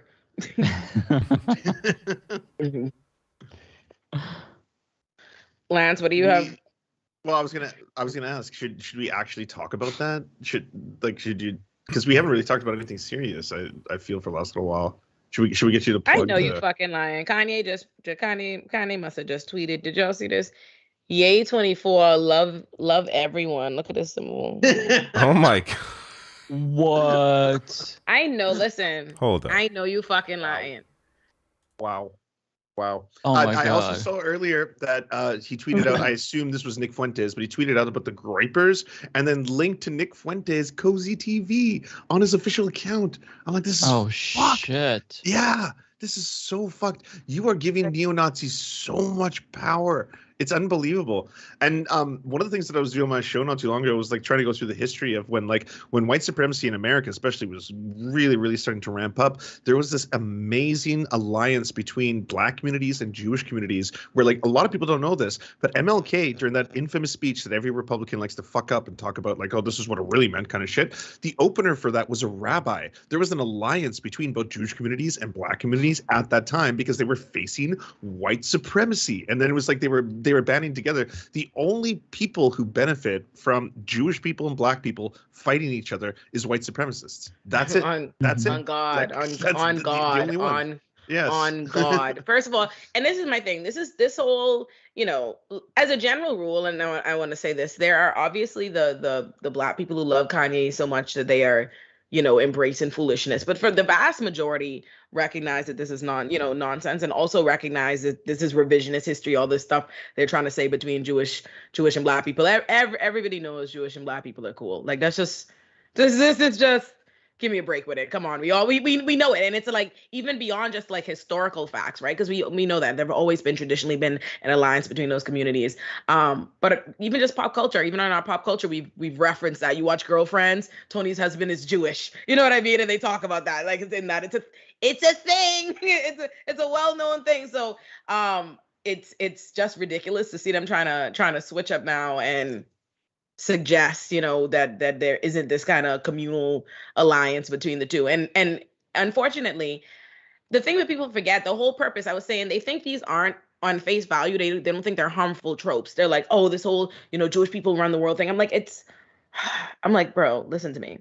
You don't think, as like, you take a traditionally oppressed group and an oppressed group of people who have literally been the victims of a genocide, persecuted people, XYZ, and then the groups that want to persecute them are the ones now trying to create a division between these two different groups and saying, oh yeah, actually your group has nothing. Like these tropes are intentionally done that way, to say, oh, Black people have nothing, and then trying to say, oh, the Jews have everything, they actually can control everything, and trying to direct ire over there, all the while you're leaving the white supremacists to busy themselves with all the white supremacist shit they want to do in between the two. It's just like, oh my God. And I researched it, actually. The CEOs of the majority of a lot of the largest banks and Wall Street firms happen to be Irish. And then I went down this rabbit hole. Actually, it turns out the last two Democratic presidents have also been Irish or part Irish. And then I went deeper into this rabbit hole and I found out that a lot of police in America actually happen to be Irish. And then I was like, oh my God, why has no one asked the Irish question? Because it's lying right there before. It's lying right there before. but like on the surface, when you hear that shit, you're like, oh, okay, but that's silly. You would never say that. That's like, right. That's cartoonish. You wouldn't be like, the Irish are secretly trying to control the world, and the Irish are infecting politics and infecting media and all this kind of shit. Like the vast majority of news corporations in the United States are not run by Jewish people. There is let's say a larger percentage of Jewish people in Hollywood. There's a lot of history behind that. It's not because they're trying to control the world. It's not. It's because in large part they were persecuted, and this was one of the fields in which they could work in. So there's a lot of, like, if you look at it like that, but no one ever asked the Irish question because it's absurd. If you were like, right. And then once you realize that, you're like, don't you get it? Then the anti-Semitic conspiracy theories make no sense. It starts from a ridiculous position in the first place, because at the end of the day, what is the argument he's making? This whole argument is the reason, and what he's couching it around, that Jews control everything, is to say, okay, they're causing me harm, they control everything, so they're able to stop my bag and stop my money. Well, let's pretend that's even that's even the case. They have the wherewithal, and that's why Why though, bro? Like, were you like, let's say the Jewish community just decided to become now? What the fuck were you doing? Like, so you were spewing anti-Semitism. So now your big issue, your big gripe for why the Jewish community is bad is because they don't like that. They're not fucking with you spewing anti-Semitism. I'm so sorry. Well, I'm like I keep and like the arguments and the straw man of continuing it to compare it to, oh, no one was upset when he was spewing anti-blackness. Are we living in a mythical universe where we act like the communities that are most upset about something isn't upset about the thing that impacts them the most? Black people are who are going to be the most upset about anti-blackness. And if we as Black people have continued, we are the ones like we're saving Kanye. You know what I mean? We love Kanye. We're going to defend Kanye. We're going to cape for Kanye. We're going to keep, coddling Kanye and making excuses for Kanye. Why are non-Black people going to be the ones to cancel him for anti-Blackness? Are we living in a world where we pretend like everybody else, our eyes, care about anti-Blackness more than us? Like they don't follow our lead on that? I'm like, not because we fail to punish him for anti-Blackness makes the Jewish community wrong for not wanting to tolerate his anti-Semitism. Like no other community. Yeah, that was a has to tolerate weird his ass bullshit. thing. That was such a weird angle. It's like Blair brought up earlier. It's like I think that like maybe white liberals tuned into this around the TMZ anti-blackness arc, but like that's such a strange thing to like lay at the hands of the Black community to be like, well, Right. did you not already check Kanye? And it's like, well, what the fuck, Right. And to put it on Jews, it's like, what is your argument? Oh, the white people didn't care. Like white people overall, not specific to Jewish people, or white people overall did not cancel him for anti-Blackness. No, we know that. Like, why are we acting like white people are like, is this new? Is this new? Like, do you know white people to just be out here? If that were the case, if white people were out here matter about anti-Blackness than you, we wouldn't be talking about anti-Blackness all the fucking time. What are you talking about? I'm like, you think I think? I'm like the white people. Well, I'm like white people do not let their aversion to anti-Blackness get them to like oppose real serious shit. Okay, like they defended police and all kind of other shit. You think they give a fuck about Kanye saying some anti-Black shit? The fucking president be saying anti-Black shit. And they be like, yeah, I like that. I like that. I think and anti-Semitic shit too. Trump was so fucking anti-Semitic by the standards. Like, holy fuck! Like, it's ridiculous. Listen, so I'm just like, it's ridiculous. So, the white people weren't upset about anti-Blackness. Yeah, bro. Of course, they never are. What are you talking about? Like, what are you talking about? We get upset, and if you're our white friends, say, "Oh yeah, that's fucked up." Yeah. That's how it goes. Like, what are on your shelves, Lance? I'm trying to like be in your business, but I like don't know what so we got a bunch of plants. My chat has named them. So we have Figgy Smalls over there, as well as Plantifa. Those are two of them. And then behind me is a bunch of like literature. I like to flex to say that like, oh yeah, I read the theory. So you got some Angela Davis about prison obsolete, that kind of shit. Just be like, oh yeah, no, I've read the theory. I literally have the theory behind me. Don't worry about it. Right there. And then there's a Miss Pac-Man machine right behind me. That's the one at the very top. The one on the top. The one on the top shelf. Is that Republican spider plant? It's from no Republican. All right, Republican spider plant. I am slow today. Yeah, I'm showing you. You can actually see the endless blue turning wheel of Twitter. That is all Twitter is now. That was my brain when I was like Republican spider plant on that. But now I get it. I love that. Now I'm gonna be in. Let me see what's behind you, Mike. Mike, this is your real room, right? Like, yeah, it's not a green screen. It's your real room. Yeah, no, this is it. Yeah. That's interesting. The wall. So the wall. What's the wall? So what do you flex? What do you flex? Yeah. So this is fake bricks. Mm-hmm. Okay. This is foam that my cat rips off weekly. What's your cat's name? I have to reapply. Svetlana. It's a Russian name, so conspiracies with me being a Russian plant could proliferate, so we call her really Sveti. Like that. But yeah. Yeah, that's a great cat name. Yeah. Svetlana goes crazy. Yeah. She's a good girl, aside from her ripping down the foam padding in the wall. So yeah. Okay, Blair, and Matt and David have nothing for me to investigate. I know, I'm boring. Though for a while, like I thought, should I get a set? Like, should I do something with this? Because I've had the green screen forever. I've had the same background since I started. like 6 years ago, which is just like a graphic in Final Cut Pro. Like it's not, it's nothing like no one made it for me, like nothing special. Because like I don't know, there's benefits to having a background, gives you personality, but there's also benefits to a green screen. So I don't know. Yeah. Oh, look at that. Oh. Cat. Yeah, this is Raheem. Oh My my son. God. Oh. Oh, I love yeah, the pictures that you post of Raheem on Twitter. Yes, he's my pumpkin. Oh. He loves attention. He'd be a part of the foolishness. Like, oh, you want me to be sitting up here? I'll sit up here. Let's do it. Yeah. And then it's just anime. You want to go now, Kat? okay, goodbye. All right.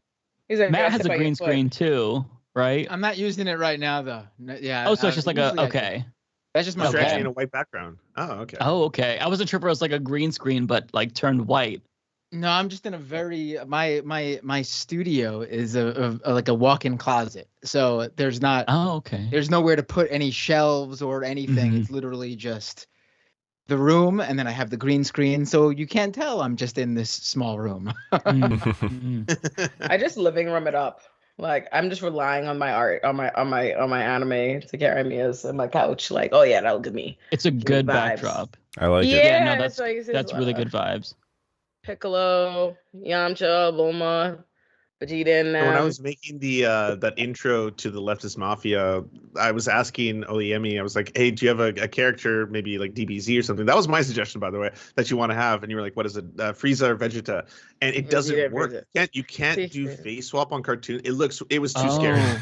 It was horrifying. Yeah, It was I'm not gonna horrifying. show it to- Oh, it really was. It just did not work. The technology is not there yet. We'll get there eventually. Yeah, no, I love Mm. it. Yeah, no, Frieza and Vegeta are my faves. Absolutely. I love Vegeta. I hate Goku. I have this Goku Black though, but even I don't like Goku, but that's just because it really was perfect for the color scheme of my home. But that's the only thing I don't endorse is Goku's presence on the wall, but everything else. Yeah, I don't mess with Goku. He never did it for me. But Vegeta, can I- my guy. Can I ask a genuine DBZ question? Gonna nerd out for 2 seconds.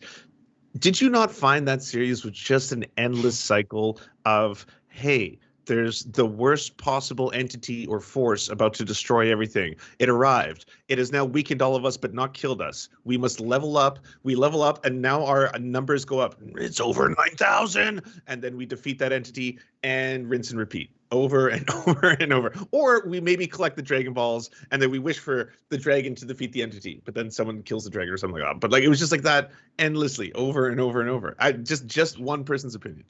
Yeah, but I like that. And I loved it. I fucking rock with it. Yeah, that's right. It's very heavy. Yeah, just Frieza. Listen, to me, Dragon Ball Z, the best part of Dragon Ball Z is the shit talking. Honestly, it's the monologue. First of all, I love a good monologue. I'm a monologue doing bitch in general. I'm like, woo! I love a monologue. That's why I like an antagonist. Ooh, talk spicy for me, Frieza. I'm like, I really didn't like my boy showed up, really got hot. Like that's what I like. I love that. Like episode just be stopped. They just stop. You just froze it in place while they talk they shit. Love it. Like, and you blow some shit up. Think about that. Imagine you just get to talk shit for like 6 episodes, then like just like the place the fuck up. Like, 6 episodes. Like, I will destroy you. You cannot destroy me. I have more power than you'll ever know. And you're like, oh, eventually we'll find out. Just listen. wait until next week. I love it. Love it deeply. I've like just like dipped my toe in anime. Like I'm not like if I start with if I watch some Dragon Ball Z, where do I start? Because there's like a lot, isn't there? There's different versions, or there's different like Oh yeah. There's what is worth evolution. watching? They're like Pokemon. They start to evolve into different creatures. Yeah, Pokemon's gotten crazy. I can't even follow Pokemon. Too many. I feel like it's too many Pokemon. Dragon Ball Z, and I'm not like an anime connoisseur, but I started with Attack on Titan, and it was a very, very good entry into the That's the one that the Marjorie anime Taylor universe. Greene is in, right? AOC is in. That's the one that Paul Gosar posted. He posted a video with Marjorie Green as a Titan, and maybe that was Marjorie Green in it too. That was like slaying But the doesn't Titan. Marjorie Green resemble one of the characters quite Oh, sharply? she's the It's- Titan who ate Aaron's mom. Yeah, I've heard that. Yeah, And I've seen the photo identical. comparison. They seem like, yeah, I have a hard time differentiating between the two pictures, to be completely honest with you. There's also a Titan in there that looks identical to Rick Scott. I mean, identical, like based off of him. Well, that guy looks deranged like look a in his fucking face, freak too. anyways. Jesus Christ. Right. Like, holy I'm really pleased in myself that I don't even know what these folk look like. And let me go look up Google Rick Scott. You're mentally Oh my so God, much Rick more Scott. healthier You've for not seen knowing what Rick they look Scott. like. Snakehead Rick Scott. Wait, you don't know Rick Scott? Slender Man. Wait, you know Marjorie Taylor Greene? Yeah, Come I know, on. of course. I know that fool. You'll probably know Rick Scott when you see him, because once you see him, it's like burned into your eyes. You can't No, he looks unsee like- him. But he's He definitely looks like a giving lizard somebody. person, like literally a lizard person. I was just about Yeah. to say he looks like somebody who would have ordered the capture of all the X-Men. Like that's what he looks like. Like very, very much so Stryker's boss. like that's what it's giving. Yeah, but no, I never seen this man a day in my life.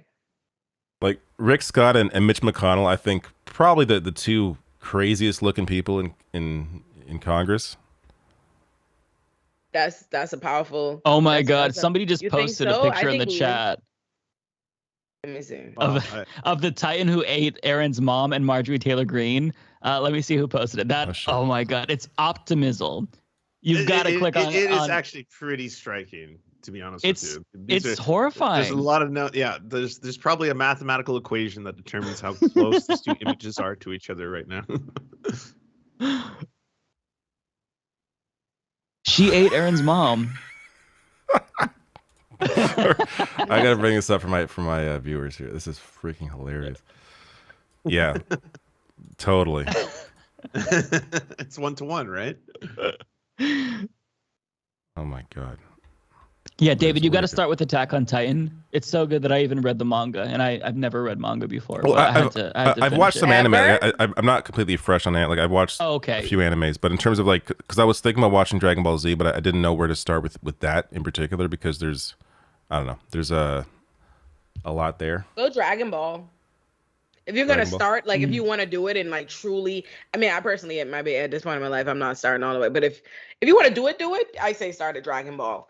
Good, because then you, at the very least, if you get tired and stuff, you will at least have been in the foundation that matter and not all the new shit. Like lots of people who love Dragon Ball Z, like myself, are not watching the newer things. So I'd say Dragon Ball, go Dragon Ball Z, go Dragon Ball GT. You know, do like Alright. there.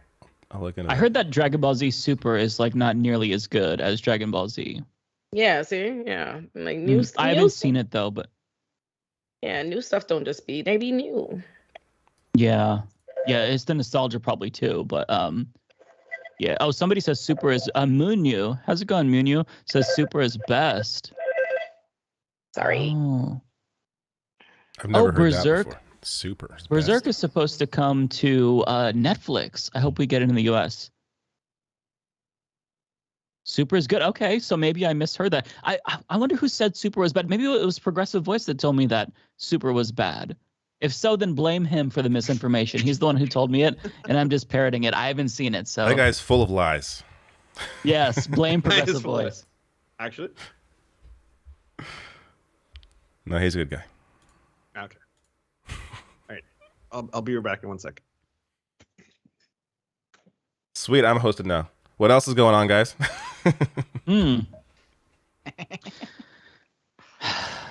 Well, this is awkward. Bender, give me some crypto updates here. What's Oh, going on in the sure. crypto world? That shit is like, I feel like you're the expert there.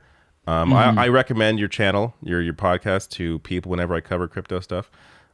So yeah, what's the latest in the crypto world?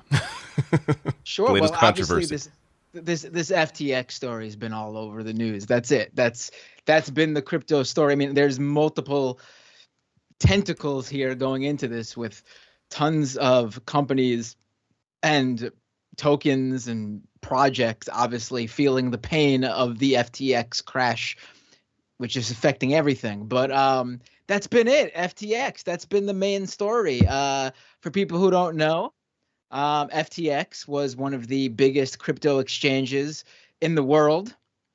And a couple of weeks ago, a report from CoinDesk and a report from a anonymous crypto journalist who goes by Mike Burgersberg basically showed that FTX and its sister company, Alameda,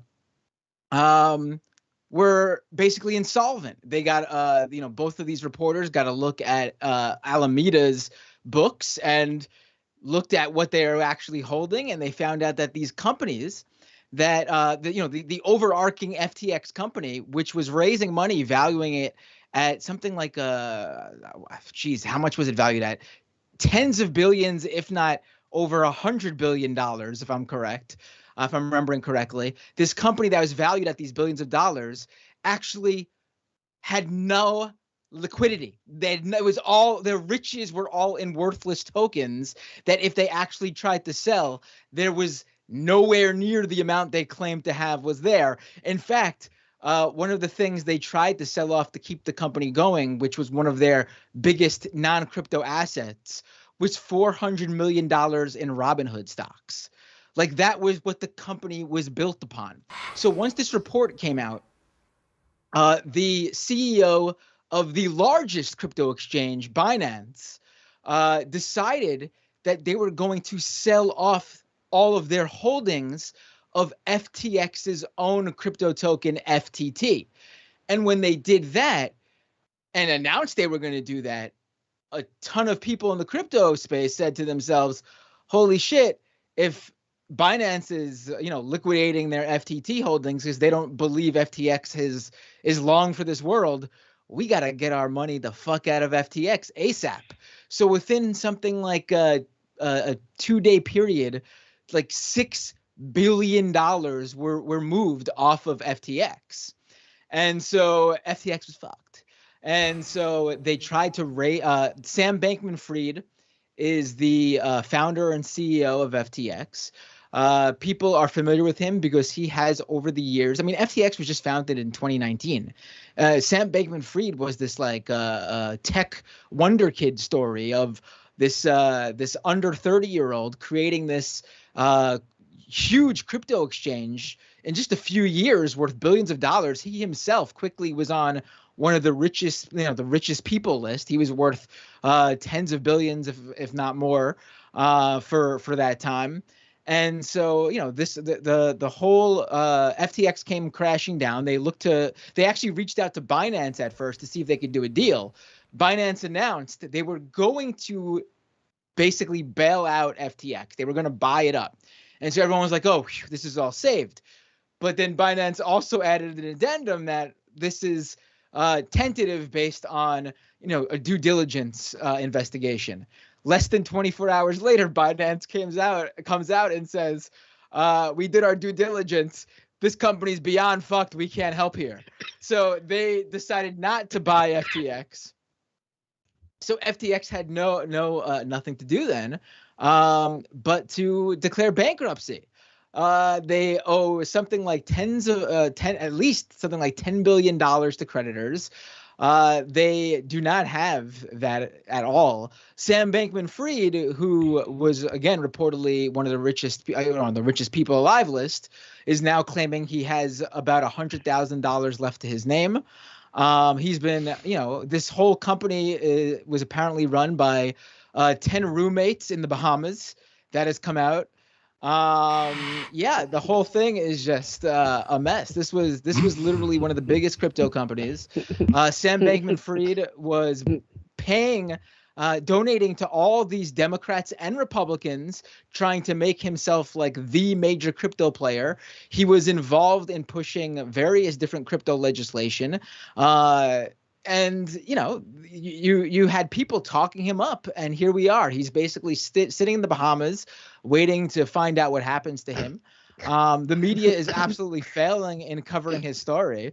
The whole thing is hilarious and ridiculous. But that's crypto, baby. I'm just amazed What how about this Daniel shit, Beats? like, how does Can you this verify guy that? even do this to begin? Like, this shit keeps happening, right? Like, people are just creating money out of nothing, and then it goes nowhere because they never had it. So this is basically the scam he did. Like, we know about Ponzi's and pump and dumps and things like that. What FTX did is a lot different. It's called the flywheel scheme.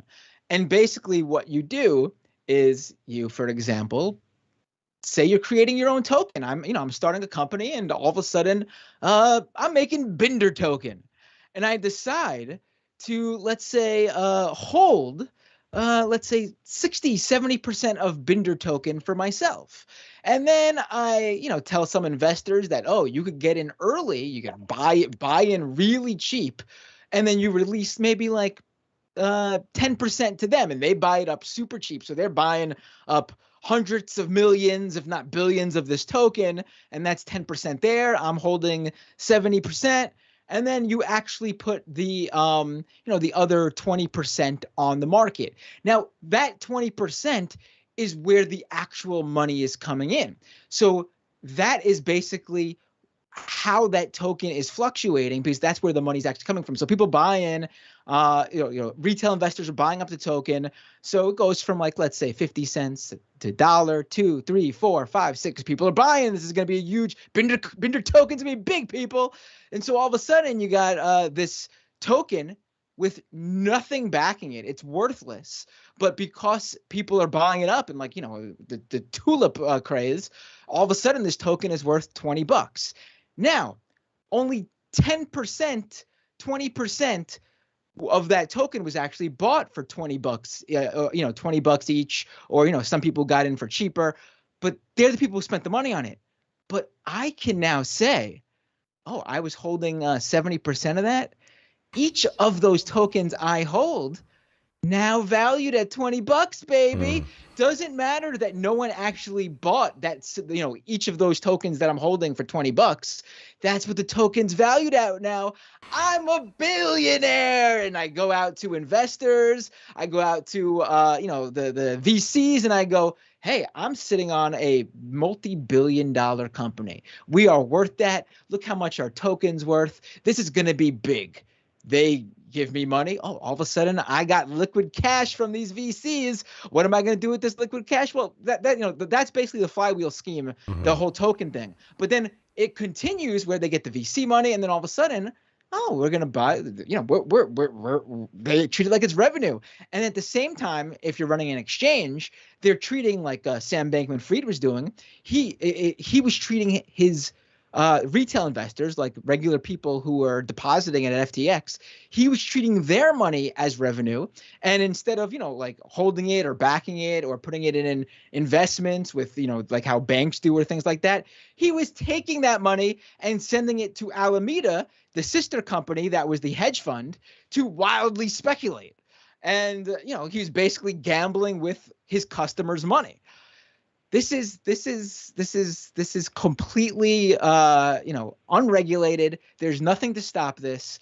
Any laws he broke is because of the fraudulent activity related to him, moving the money around or whatever. He'll get caught for like money, for like wire fraud or money laundering or something. But nothing he did with the flywheel scheme or any of that, none of that is illegal. That's amazing. Wow, Hey, by the Matt, way, what's that people get your away with professional crypto. background? What's that?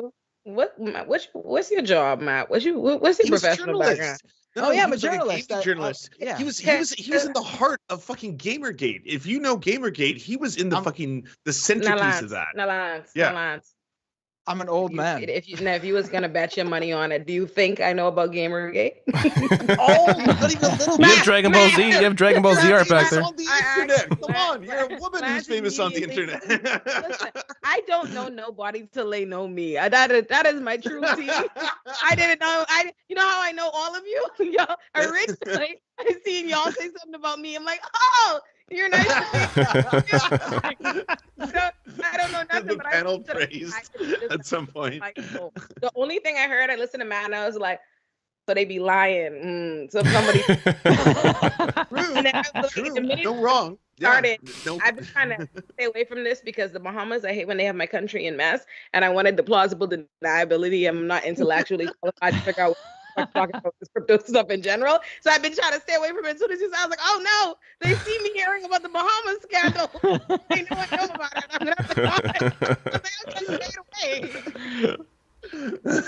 was like, I think that Matt's best work was the Libtard 01 expose. I feel like that is Oh my Pulitzer God, that was worthy. amazing. Or maybe the James Lindsay fucking saga that's taking place right now. True, That an one is ongoing really good. saga. And hey, hold on. I want to get out in front of this. I am the OG original person who posted James Lindsay with the picture of the NXIVM cult high-end member Nikki Klein and got blocked by him. I did that before he was kicked off of Twitter, before it was cool. Okay, I want to get that out there. But since he has come back, since the account has returned, Matt Binder has been leading the charge and getting things to fucking trend on Twitter where people are posting pictures of James Lindsay and fucking Nikki Klein, and he's so mad. Like, these snowflakes, by the way, you know how they always call like fucking lefties snowflakes, cucks, all this kind of shit. Like, he's straight up begging Daddy Elon right now. He's like, please stop it. It's really hard. All these people keep posting pictures of me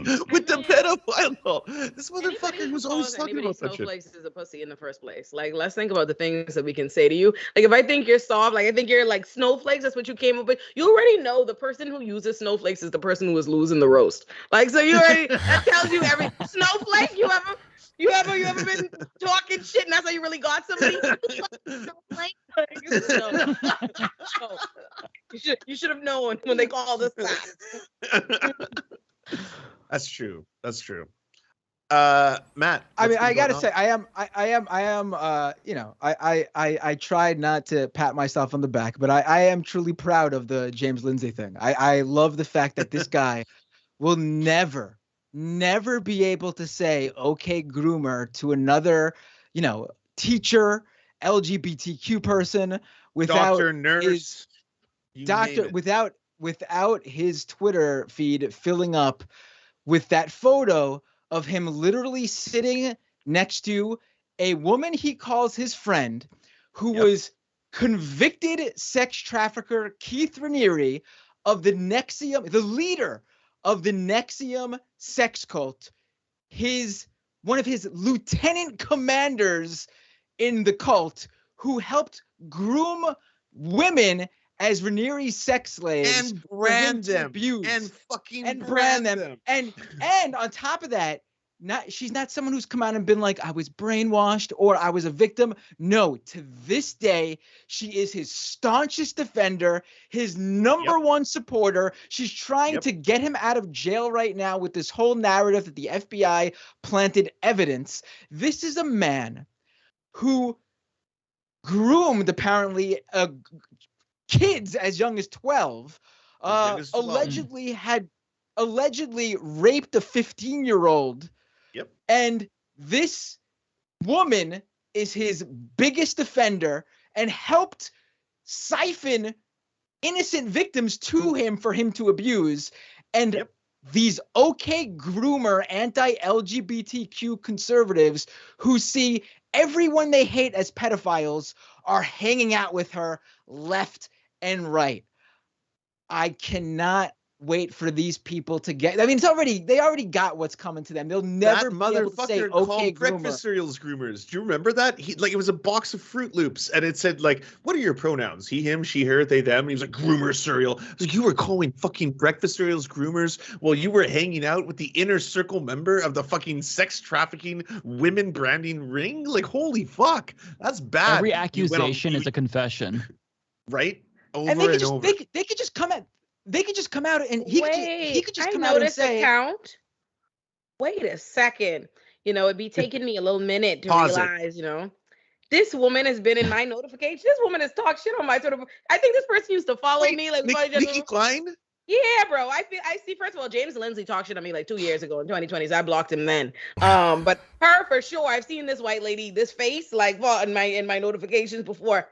I wish I remember what shit she was talking, but I didn't know. I told y'all I really stay out of white on white crime. Like I really don't get involved. Like I don't know this part of the internet. Like as soon as I see them, like these kinds of things, as soon as they show up in my notifications, I block instantly. And I don't give a shit. I don't care that they're gonna be like, you know, but James Lindsay, I do remember in like 2 years ago on Twitter, he was kind of one of the first people that started bothering me on Twitter before I even had a platform and kind of caused it to happen. There was this school segregationist Maud Moran and that works for she was a public defender and she's running for like an education board position on a literal school segregationist platform. Like she's just racist as fuck. So they were like, Jesus. Oh yeah, you support school segregation. That's really racist. And the article and the interviews, and she was like, I can't be racist. Right, like old school, like you wildin' this. And so they were like, that's real racist. And she was like, oh, I can't be racist because I'm a public defender. And so, right. And I was like, ma'am, hold on, ma'am. Like, let's not invoke the job. You're very much so still a racist. Two things can be true. I'm sure your clients felt it as well. So when I say that, here it comes. And again, I probably didn't have 100 followers. There was no need. I don't know why, but that's because they existed a community of these are their homies. So it probably sent, you know what I mean? Anybody that quote tweeted her or whatever sent it to this world. And he and his little followers started like harassing each other. And I was like, fuck y'all. Like we can do this. We can do this all day. He called me a groomer on Twitter, maybe like I'd say close to 20 different times. Just like that would be his response. He would quote tweet me and be like, okay, groomer, every single fucking time until I started posting that picture of him and fucking Nikki Klein. And then he didn't get mad until his fans turned on him. When his fans all of a sudden were replying to it, it was like, I hate the serfs. No fan of the serfs, but can you condemn or explain what the fuck is going on here? And then it was like block. Instantly, and it was like that's when it was like it was too much, you know. Yeah. So, yeah, first of all, that picture looks crazy. Like beyond the fact, I just seen the photo. Fuck them. Even without the background. Like again, this is what I keep saying. Here's the thing: these people are clearly like very hypersensitive. Then right, and like clearly they're mean, right? Yeah. All of this, like all jokes aside, these people are lame. Like that's really what their real issue is. Everything that they're really galvanized around is feeling like they're fucking losers, and so they create a hub and a space for other losers to say, hey, oh no, this loser shit is cool. Because again, okay, groomer is not a fucking cool. That's not clapback. Like it's not cool. Snowflakes isn't cool. None of this shit is really doing anything. That's why they need to occupy in numbers. But if you just like clown them on the corniness, because fuck the lady's background, whatever she was accused of, that's even extra crazy. The picture itself looks fucking crazy. No non-loser fucking human being takes no picture. What the fuck is this? What the fuck is this? Yes. Even if this is a stock photo, it would be viral for looking fucking crazy. Like I don't need to know what she does in her free time to realize that something is afoot. What the fuck is this? There's a what is this? Just take it all in. Like what is this? I have to say there's an added sort of sick part to that photo that I haven't really tweeted about because I actually felt uncomfortable even like putting it on my feed. But one of the victims of the NXIVM cult said that Keith Raniere, the leader, would have the women line up naked and spread their legs like that for them to take a group photo. Oh my god! Because he wanted photos of their. Jeez. So that is an added like fucking context to that photo, that is so disgusting that I honestly didn't even want to. I was like, maybe if he really comes at me again, I'll have to unleash it. But I'm. Yes, he blocked you yet? Oh, he blocked me. He blocked me. Oh, okay. But he's talking about me from behind the block. No, I know. And you haven't put it out yet. Y'all are built really different than me. First of all, I gotta tell you, I have more photos of different conservatives with Nikki Klein. There's so many. Yeah, there's so many. It's a treasure trove. It's amazing. Okay, I'm gonna be honest with you, Matt. I think they all started being friends with her before they Googled her. I think that's what happened because she started getting into right-wing circles. No. I gotta interrupt you right there. You think they support? Oh wow. Okay. I let me tell you, James Lindsay took that photo that we're all looking at there. He took that photo in April of 2022 at like some stupid debate thing in like Milwaukee or whatever. And the panel that Nikki Klein was invited to be on was asking questions. The panel was called something like asking questions about the FBI and other three-letter agencies. What other expertise does Nikki Klein have to be on that fucking debate stage to talk about the FBI and three-letter agencies than her involvement with NXIVM? She was on that. I watched part of the debate. I tried to watch as much as possible. I went back and watched it. The entire time, she's trying to vaguely, without bringing up NXIVM, claim that the FBI regularly plants evidence on people. And Destiny, who we all have different feelings on, he's up there pushing back. So, I don't have a problem with people being up there if they were invited to, debate or whatever. But James Lindsay's on that stage with her, sitting next to her, backing up her argument, and even at one point brings up, it's really not fair if like, the FBI could come at you and be like, oh, here you are looking at like I have digital fingerprints of you looking at 14 or 15-year-old child pornography. Oh, and you don't remember that. That's not fair. My mind was blown. He was trying to say that like they fabricated it or whatever. But the fact that he would use that specific thing with her on that stage without it, I should clip it. I should clip it and put it up. Yeah. Really. Mhm. Without a doubt. There was no. What is her expertise on 3-letter agencies? She was a fucking actress on Battlestar Galactica. She was on there to run a cover for Keith Raniere in her crusade to get him out of jail. The dude is in prison for 120 years. That's how solid that case was. They got him on sex trafficking and like sexual abuse and laundering and an array of things. This dude is guilty as charged. Multiple victims from all over the place. Victims, poor teenagers from Mexico, all the way up to Hollywood actresses, all coming out and saying what they did to him. Yeah. This dude is dead to rights, and this woman, the right wing, is sitting with and hanging out with and proudly defending, is his biggest defender. Okay, groomer my ass. These people are the fucking groomers. These right-wing fucking pedophile defenders. You don't say much, but when you get in your bag, you sure to get to the bottom of that fucking bag, don't you, man? I'm going to pause here. There we go. There we go. Hell yeah. No, I felt that.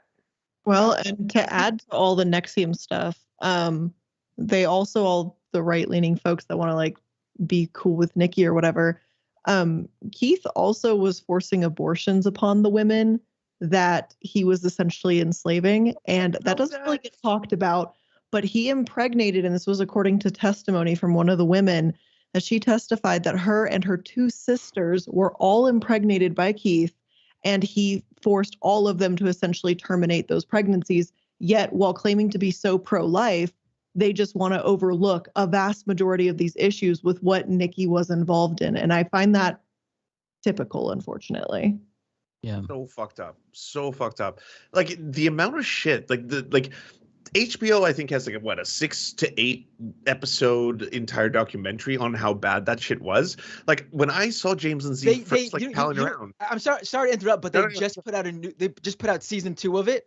And there's seasons. I didn't know. There was there wasn't enough shit in the first. We gotta fucking have season 2. They didn't even get to Nikki Klein in season 1.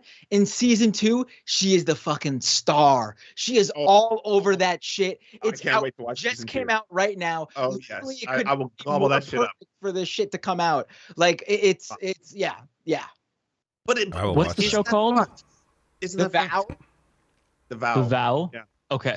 By the way, like a content warning for anyone who wants to watch season 1. It's intense. There's the worst shit possible of human beings doing to human beings done in that shit. But the thing that really fucks with me is that in this current culture war where it's just like the right will not shut the fuck up about like groomers, pedophiles, anyone who's gay or trans or intersex or anything. All of them are groomers or pedophiles.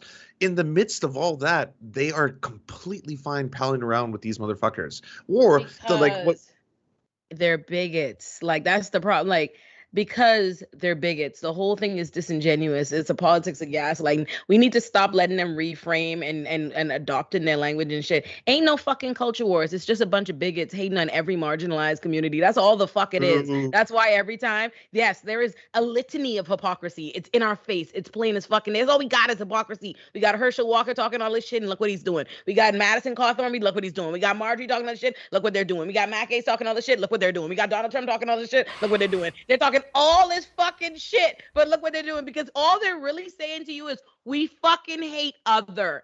Anybody we deem as other, anybody that's not us, anybody that's a part of a marginalized community, fuck them. That's all it means. All right. The problem is when we keep trying to take all these like fake pretenses and all these obviously disingenuous ass bullshit they say to us, and then when they act inconsistent, we're like, hey. You don't see how you're being a little inconsistent? They're like, fuck you. Like, because at the end of the day, they're not. Their one philosophy is fuck you.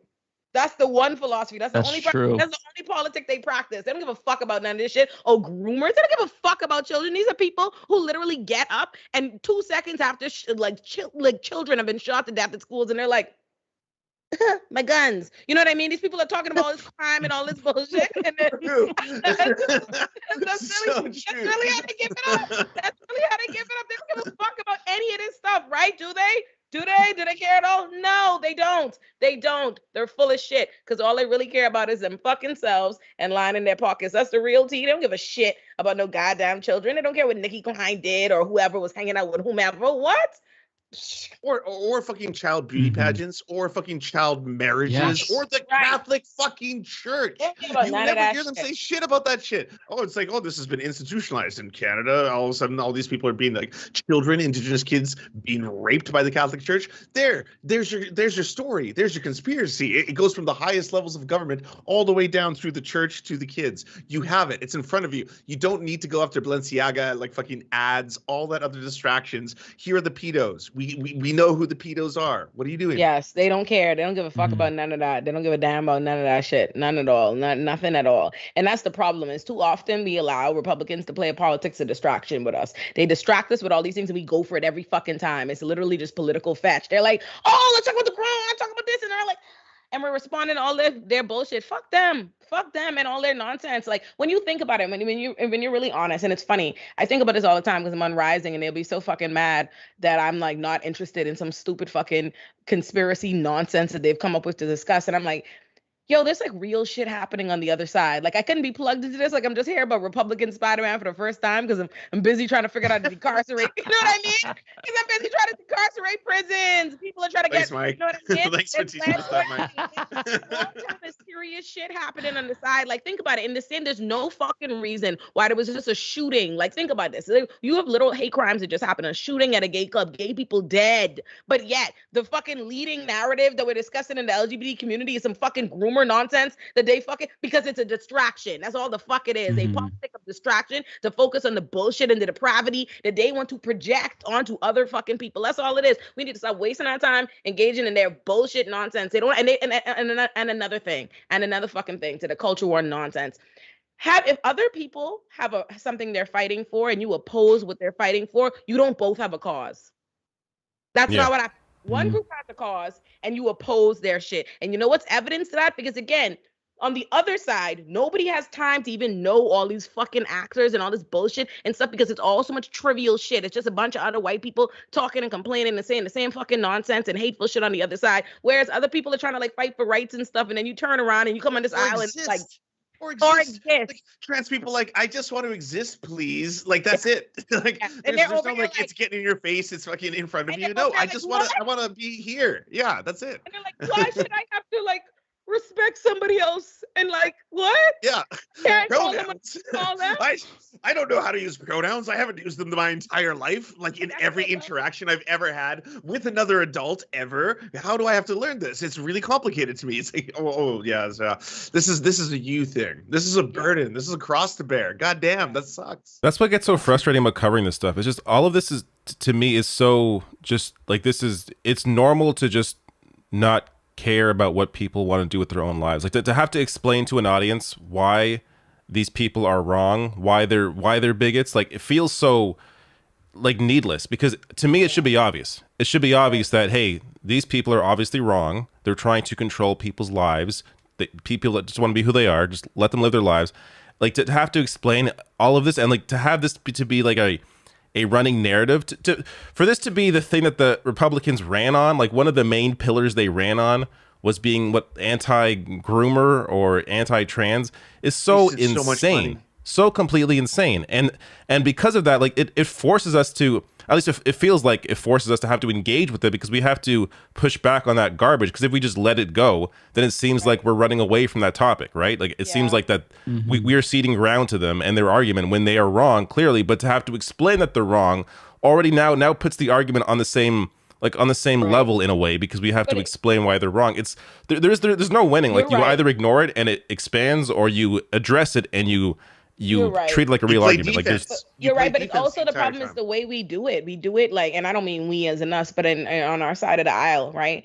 There's a way that you can say the sky is blue as grass and green and leave it at fucking that, right? Like the only time anybody questions whether or not the sky is blue and the grass is green is if you start trying to have a fucking discussion. Like let's discuss color and maybe this and blah blah blah. And that's what people do. Instead of just calling the shit what it is, and you know what I mean? What it obviously plainly is, people go, okay, well, let's pretend, let's, try to remember maybe he's saying this and understand it. And they're always trying to look for some fucking good faith basis and some bad faith shit. And that is the problem. And then what happens is you take some nuggets, some bullshit, some wild shit that they were saying, because at the end of the day, the reason the status quo becomes the status quo by being normalized because we hear it so fucking much. You know what I mean? Like it becomes pervasive and it's normal. So at the end of the day, their batshit crazy bigotry is the same thing. They're just constantly rebranding it, right? Like, oh, they ran in this anti-groomer thing. What they ran on was homophobia. They've always been running on homophobia. They're just packaging it differently, right? But if we have these conversations and instead of just simply calling it that, what we do is we go,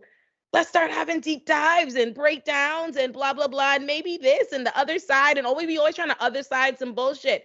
No. And I don't know why we play that game, because they don't fucking do it with us. Have you ever seen me literally have the stats, the studies, the degrees, the whatever, all the reasons why you say that? Do they humor reality? They won't even humor reality. Like they won't even humor reality. And we're over here weeding through fucking bullshit, trying to like, oh, maybe. So that's the problem. It's like, yeah, address their bullshit. But address it. Just address it and move on. But instead, what we do is we give them our platforms. You know what I mean? We talk about it. We let it become the thing. We embrace. There's no reason why like our side of the world, whatever. Don't before anybody shoot me with their big gun, but the left, liberal, whatever you want to call it. There's no reason this side of the aisle should have embraced culture wars the way that they did, like culture wars and all this different nonsense. And there was no fucking culture wars. They were the same old school bigots doing bigoted shit. But instead, by doing that, it automatically paints it as a two-side thing. When that's not what it is. And by the way, it's so much easier for them if they just say, hey, by the way, CRT basically means that all white people are racist and white babies are racist and it's the most scary thing ever. You don't want CRT in your schools. That's like there's so much more work to do where you push up on the other direction where you're like, it's like a boulder up a hill. You're like, okay, so that's not true at all. This is not taught in schools. And that's not what this is about. These are actually trying to actually analyze how society works. But it's like already you've lost it because the person on the other side is like, I heard this means that there's racist white babies, and this fucking makes me angry. And now I want to go into the school system. I want to stop this shit. I want to make sure that no one ever says that white babies are racist. And everyone is so angry then. Right. And that shit fucking sells. But imagine if you never got in the weeds. Like imagine if when critical race theory first came up as a thing they mentioned, rather than instead of a bunch of people who, this is the problem.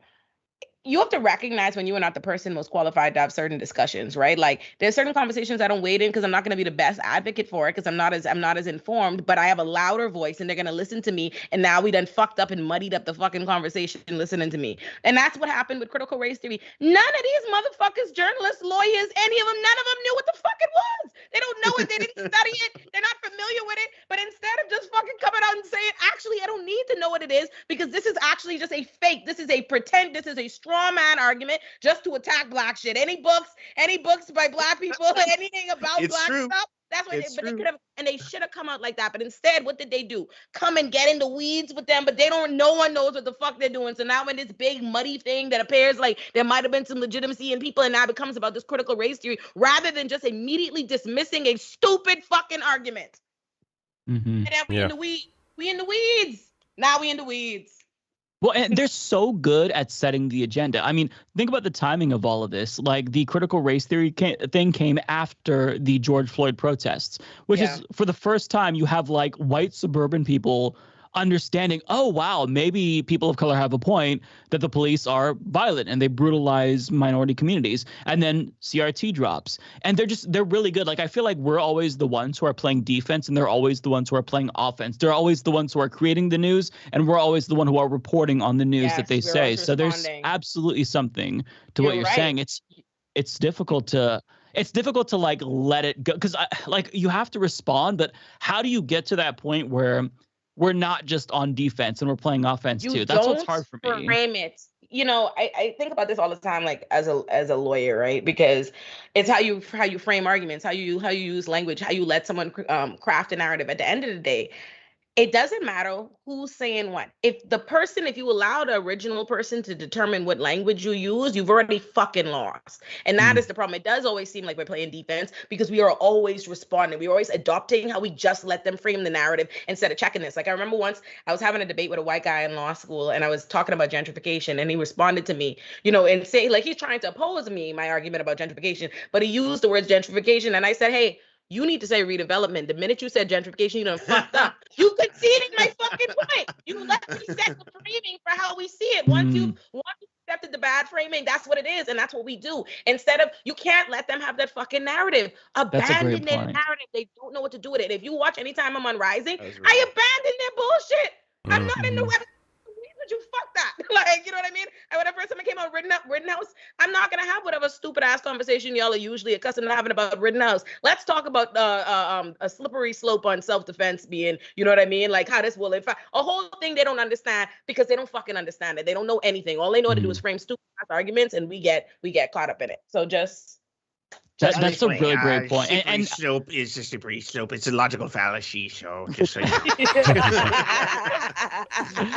No, that makes like the lawyer response to it is actually, it makes sense because like I cover like the first thing that I saw from you from Rising was the trans segment, and like it was so effective because of the way that you like easily swatted it aside. Yeah, and exactly. So, yeah, no, that's a great point. That's a great point. Exactly. That's all. That's what it is. Is like you dismiss it, and it works both ways, right? Like, and as a lawyer, if someone has an argument that you can't beat, you can see, you know what I mean, or a smaller argument, instead of making that argument bigger and stronger than what it is, you can see their good argument from the beginning and you fucking swat it away. There's so many times that like, you know what I mean? There's so many times Robbie's had like, there's a segment he does a radar on something. I don't even remember what it was about. He was trying to rehabilitate the DeSantis about something, right? It was like, it actually turned out, it's like this thing that's been going around, that DeSantis actually did this law. It turns out he didn't do it. And I'm like, oh, okay. Well, yeah, if he didn't do that, I'm not gonna nail him to the cross on that or whatever's valid. Moved on. Now let's talk about all the fucking shit I got about DeSantis and I moved in. Now before he knows it, you've lost your steam because you didn't get me. Fine, I don't give a fuck. Concede your point. Now let's talk about all the other shit. You know what I mean? And that's the problem is we get too overwhelmed with trying to play that game with them. Rewrite the game. Like, why are you? So to me, that's the approach. That's smart. Yeah, I dismiss them all the time. I think it's a bad argument. Fuck that argument. You know what I mean? I'm addressing quick and move on. Can I just say, I don't know if all of your audiences or any of you know this. Have you seen the bombshell about DeSantis that just came out? Like the whole Guantanamo Bay shit? Oh, yeah. Where he tortured, he was a torturer? So he wasn't personally a torturer. He was someone who people who were tortured would have to speak to and would lie to them about being the good cop, basically being like, hey, by the way, are you being treated well? What scares you? And then learn which torture was the most horrifying. This is a first-hand account from someone who was there while they were being tortured. And apparently during some of the worst torturing would be laughing in the background because he was the one who fed other people information about that. And I was like, oh my God. No one knows this about DeSantis. So hold on. This is horrifying. You're saying that Ron DeSantis is a bad person? Right. I'm saying worse than we knew. Worse than we knew. Worse than who knew? I keep trying to tell y'all, on my side of the internet, we fucking know. Black Twitter was all over this. I have a whole compilation video of just telling people, listen, Ron DeSantis is going to be a fucking problem. Me and my daddy, actually, I was very honored to meet my daddy in this conversation when I went home to the Bahamas. My daddy was like, oh, they really sleeping on Trump. It's going to be Trump. I'm like, Daddy, I'm fucking telling you, open your eyes. DeSantis is a fucking problem, Daddy. He's like, oh no, it's coming Trump. The Trump thing come out, and my dad didn't come out and admit it. He just didn't say shit about Trump no more. I was like, you see the devil I've been trying to tell you about. That there is not fucking playing. He's not fucking around. That right there. He's more sinister. You know why? Because there's less buffoonery to it. Trump's buffoonery is what allows people pretend like he's less sinister and dangerous and insidious as he is, and people are so focused on the glitz and the glam and the attention and the fanfare around that level of clownery and the showmanship of it. They allow a more insidious, a far more, intelligent character to like the DeSantis to do wicked stuff in the shadows, because DeSantis is fucking evil. My God. And also, Trump doesn't believe a lot of that shit, by the way. I don't think Trump legitimately in his heart of hearts was always like, you can see in the past, right? He was like pro-choice. He was kind of friendly towards LGBTQ plus in the sense that he worked with them. So he wasn't outright bigot kind of stuff. But like DeSantis legitimately is willing to push legislation that will affect like trans people, gay people, LGBTQ plus, you name it. Like DeSantis is a true believer. That's the fucked up shit. That's what people need to know about him. Yeah. Scary, a scary man. I've been you. Really scary. Yeah, very, very much something for us to be highly concerned about. Yeah, I've been you. I've been Clark DeSantis with some scary shit. It's giving It's like dementia fascist work. whack-a-mole. Like one goes away, another one pops up. DeSantis will go away, some other fascist who's more scary will pop up. Like, how long are we going to be doing this shit, man? It's really frustrating and demoralizing. Listen, and now they own Twitter.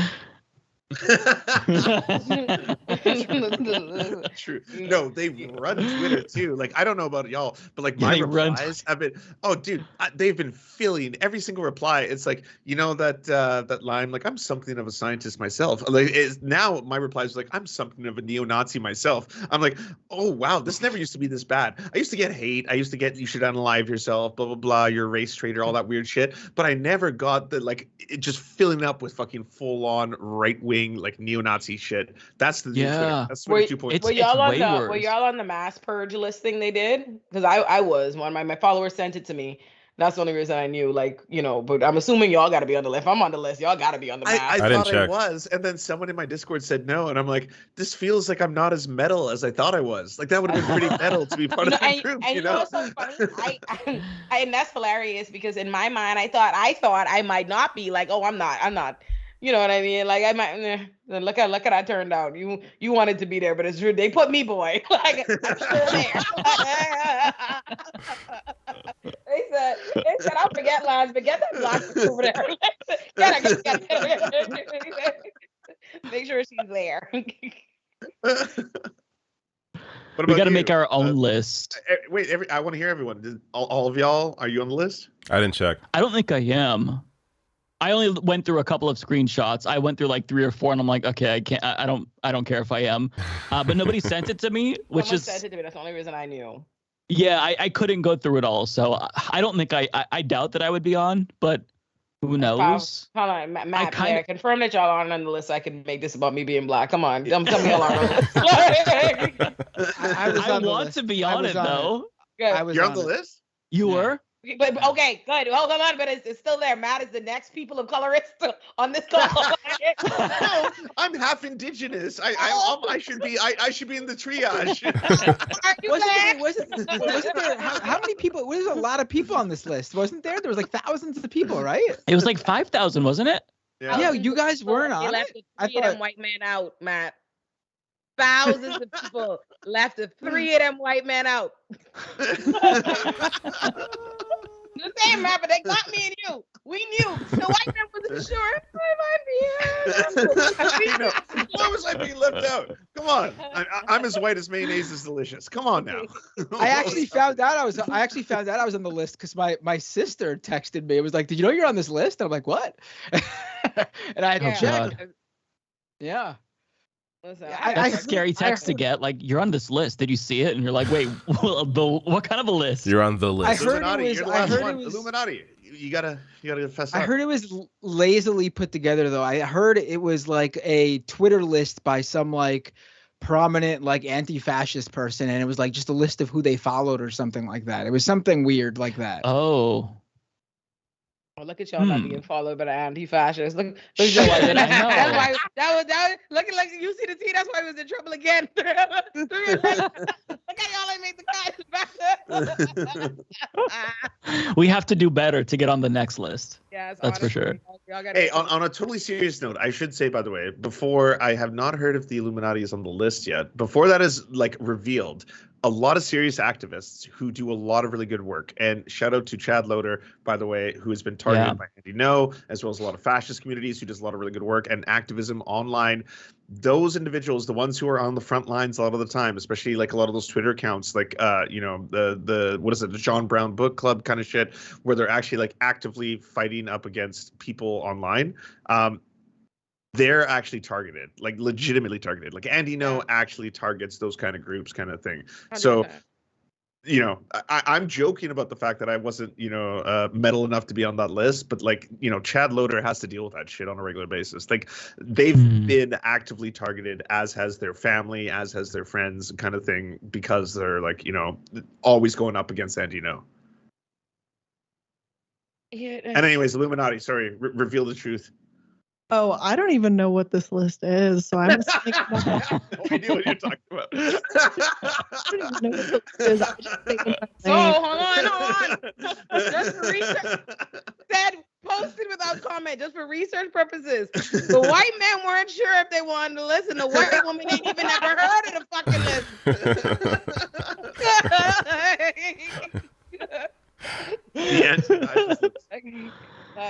Damn. There you have it, folks. So there's a list made of apparently 5,000 Twitter accounts that are Antifa. Like these are the CEOs of Antifa, the super soldiers of Antifa. It's nonsense, but it's just basically a list for all like the far right to be able to identify leftist accounts. And like, they are the true snowflakes. They are the true fucking like, they're the ones who actually want to censor. They're the 1984 George Orwell, groupthink kind of shit. They want to make sure that every single person who's on this list is like flag Elon Musk, make sure they got kicked off the account, that kind of shit. Well, that's has it even worked? Like, have people actually been banned off that list? I don't think so. I mean, I've seen that a bunch of left wing, like, other than those people you just mentioned, like it's weird because I've seen a bunch of leftists get suspended. Like I saw Andrew Lawrence of Media Matters get suspended this morning, and Dean Baker, the economist, got suspended this morning. But then a few hours later, their accounts were reinstated.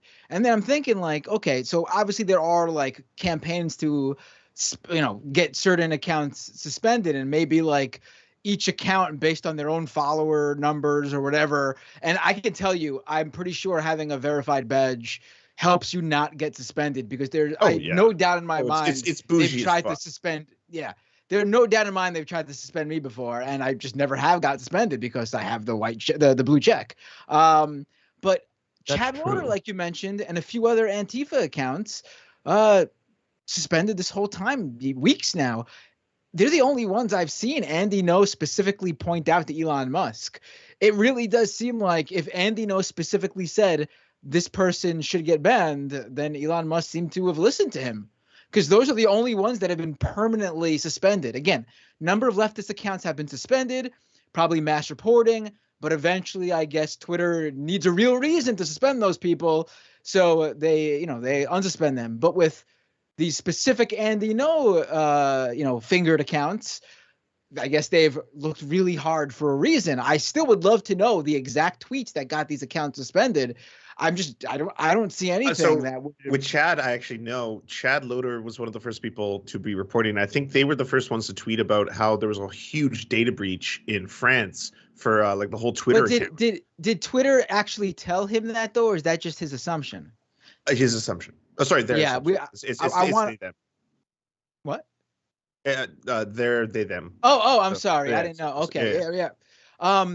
But I want Twitter to say what tweet got him suspended, because clearly that is journalism. That's no, I know it's Elon reporting. Musk freedom of what speech. happened. Yeah, of course. Elon Musk what the Intercept very clear. The Intercept that the said only that thing that'll get you suspended, according to Elon Musk, is calls to violence. Reporting on a breach is not a call to violence. Yeah, I agree. They said that Chad was ban evading because they had a separate account that they logged into during their original ban. But it was some weird bullshit excuse like that. There's an Intercept article that talks about how Andy No has basically been snitching on these leftists, and whoever Andy No recommends, snitches. Elon Musk all the writer will ban. snitches. Yeah. Oh, absolutely. Absolutely. All in a personally is these people better than me because they playing around with people's Twitter accounts. If you do something like that to me and get me suspended, you gotta come see me in the street. I'm gonna fuck you up. Like I'm gonna like I don't know what the rest of these people. I noticed these people be taking their Twitter suspensions much better, like acting like it's this light work. Fuck that. I built my Twitter built by bricks. You get me suspended, come fucking see me. Like we have to fight. Like it's gonna be a fucking brawl and beat your ass over Twitter. Like fuck, if I think about Instagram, whatever it is, I'm like, you playing around with people's like platforms they really had to fucking build and stuff, and they do meaningful shit with out or what, like you silly, like, and I'm beating someone's getting their ass beat. That's all I know. That's all. I don't know who they're getting their ass beat. That's crazy. People who are thinking of leaving Twitter because of Elon Musk. People who are like on their own, like not getting suspended. People who are leaving Twitter because of Elon Musk. If you do not do that, do not like look what just happened. Two of the most prominent banned right wingers came back. Carl Benjamin of aka Sargon of Akkad and James Lindsay. And in a matter of days, they're both screeching on their Twitter account that they're going to file lawsuits for defamation because everyone's calling them groomers and pedophiles. Do not leave Twitter. Use weaponize Elon Musk's politics against these motherfuckers because they are self-immolating. They are melting down. Yeah, I agree 100%. I just got to say this about Sargon of Akkad because we've already explored James Lindsay. Everyone knows about him. Sargon of Akkad is one of those motherfuckers who's all about lowering the age of consent and has also had conversations with straight up people who at this point have been arrested for child pornography, but defended them. He defended the shit that they were saying. Like at a certain point, like Amos Yee was straight up making jokes about raping kids and all that kind of stuff. And the Sargon of Akkad was fine defending that. Like and saying like, oh, it's just jokes. Oh, no, it was just jokes. He's joking. Don't worry about these things. And you're like, no. Okay. And as Matt is saying right now, the reason he's flipping out on Twitter is that he's like straight up like, hey, by the way, I don't want people to post these like quotes. Don't post the quotes. Don't post the videos. Don't post the evidence, basically. Is that? Yeah. I mean, these guys cannot take even the smallest spoonful of their own medicine. They melt down. They have created harassment campaigns against people throughout their entire careers, and the second the tables are turned on them, they break down. And it's incredible too, because these are two people with like 300,000 plus followers on Twitter. You think people would be running to their defense? James Lindsay gets like, he's lucky if he breaks like 100 likes on his tweets. Who are these people that follow them? Are they even real? It doesn't seem like it. These people are live in like paper houses. They have nothing. They can be taken down so easily. They got nothing. Yes. Yes, no, that's fact. It's all because any support for them is flimsy because at the end of the day, the kind of bullshit that they spew, people cannot even with their full chest, with their face, with their name, support that nonsense and show themselves to be fans and continue to walk amongst us in a regular. They can't, like, no matter the shit, your little, right-wing supremacist echo chambers that you create online is not the real world. You cannot go keep your job, go into the regular community and go interact with the rest of us talking that shit. And that's why at the end of the day, they will never have the same kind of support when it comes to this online stuff. That's why they hate Twitter so much, because on Twitter it's real. Like I can show you my face and my name and my this and that and say this is not something I'm ashamed to say. But if you want to go be a bigot, if your whole bag is bigotry, you gotta hide in this. Like I said from the beginning, and remember earlier what I said, I gotta have my face there just so I could really fight you, because it takes something away. And that's what, at the end of the day, if the only people who support you are just a faceless, nameless people who will not get behind that, you on your own, you ass out. And that's why it's better for us to stay on Twitter and bully them off, because they're soft. Yeah. Elon Musk owns the whole shit, and he out here, just imploding every day. Also, you being on Twitter is Elon Musk pretends all the time, like he constantly hypes up, oh look, largest ever daily active user amount. Twitter and is reduction being used. In hate speech. Apparently, I saw that graph. It was like PragerU style. Because he reclassified what hate speech is. That's why. I was like, what is hate speech? But like for you to be like, up. But my point, bringing up him like propping up how many users they have, is that it's pointless in terms of Twitter's revenue model. Yeah. Who cares how many Mhm. users you have if the advertisers don't want to spend the money with you? In fact, if you have a ton of users crash the and site. no one and no one gonna pays crash the for fucking the site. servers, so everyone should be using Twitter and just continue to advocate for people not to advertise on that website because it will give your company terrible PR. No, dead ass. We could take Twitter down. We Peak could engagement. Well, That's my plummeting literal. that That's the revenue. last thing I'm gonna say before I hop off. That like before I hop off, y'all. But no, that's my last thing I'm gonna say. Like he's just so not sharp. He always misses the fucking point. Like the night when everyone's tweeting like, oh, the ending Twitter party, and he's like, oh, you see, like look at how many people are on here. And I'm like, yeah, bro, that's why we're saying the shit's gonna crash. You done fired everybody who fucking maintains the infrastructure, and now it's overhead gonna crash. Bro, that's the point. Like that's what we're fucking saying. It's gonna crash. I mean, I feel like that's the perfect cap on a show that's called the Leftist Mafia, right? Hey, Elon, we're gonna take your website out, all right? Wait, hold up. Before we end, we have to use our powers as the Leftist Mafia to uncancel one person. Who we uncanceling? Who gets it? Who gets uncancel? It's hard, right? I got a recommendation. Okay. Will Smith. It's been enough time. He's apologized. When was Will Smith canceled? What, for the slap? The whole slap thing. I mean, he's apologized by now. I think he should. I think he should be back into. I vote yay. I want to uncancel Will Smith, and then I want to propose, and we can address it next time. I propose we cancel Amy Schumer for coming out and wanting to cancel him with that bullshit she was talking about. And she was like, "Oh, I couldn't. Oh, I needed to take some time off from this." Oh God. Yeah. So cancel her. I'm with you on that. Thank you. Yep. I'm with you on that. She's been canceled in my mind since like 2014. All right, great, y'all. This is amazing. Wait, before you leave, plug your shit. Do the thing. Oh, yes. Okay. A lot of people watch. Follow me at Miss Olurin on all things, MSOLURIN. Follow me on Twitter, on Instagram, on all the things. I have a Substack called The Lurinati that you should subscribe to. I put out an essay every month. I put out one today. I just put out an op-ed in The Nation about why I'm not leaving Twitter, and neither should you. And I have an op-ed coming in Teen Vogue in like a week. Nice. Hell yeah. Yes. Now y'all to lose. See ya. Who wants to go next? Oh, I got to reframe all these things now. Well, I'll be jumping off now as well, so I'll go next. I'm the Rational National. Hey, what's up? TheRationalNational.com. I'm like falling asleep in the chair right now. It's letting you know. East Coasters. My son gets me up at like 5 a.m. It's insane. But yeah, and at David Dole on You're Twitter. weak. DOEL. You're weak. What? Matt Binder's a dad too. That's Matt, I don't know how. Is it coffee? Like, what do you do? How do you do it? I don't know. I drink a lot of soda. I Cocaine don't go Bear? to, even when I'm not streaming though. I don't usually go to bed early. Maybe one night every now and then I'll crash before like I don't know 1. But I would say my normal time at conking out it's like maybe 2, 3, and then I'm up to get my kids to school probably around. Luckily, I sleep in the morning, and the partner my wife takes care of the kids and gets them ready. But I take them to school, so I'm up at like I don't know, like 6:30, 7 a.m. So I'm not up at 5. I was there, but now I'm not. I'll get up at 5 and then fall back asleep to like 7ish. But still, it's I don't know. I can't imagine having 2 kids. One's enough.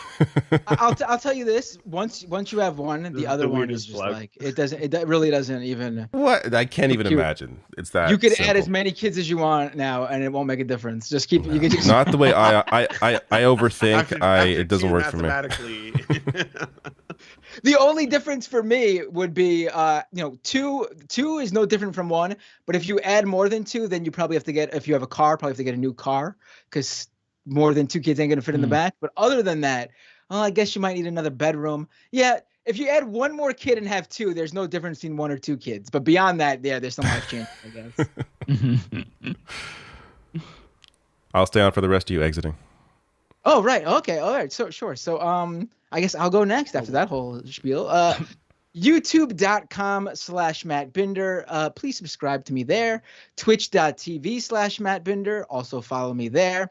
I have 2 regular weekly live streams. One is called Doomed. That's usually on Tuesday nights. And that's the politics show where I usually focus on right-wing media, reactionary movements, taking on the white supremacists, neo-Nazis, tackling right-wing misinformation and right-wing conspiracy theories. And then recently moved to Sunday nights is my crypto show, Scam Economy, one of the only 24/7 anti-crypto shows out there. So if you hate cryptocurrency and are looking for the show for you, check out Scam Economy at scameconomy.com and on those channels. And follow me on Twitter at Matt Binder, where you can join me in outing all the OK Groomer conservatives who all happen to be groomers or groomer adjacent themselves.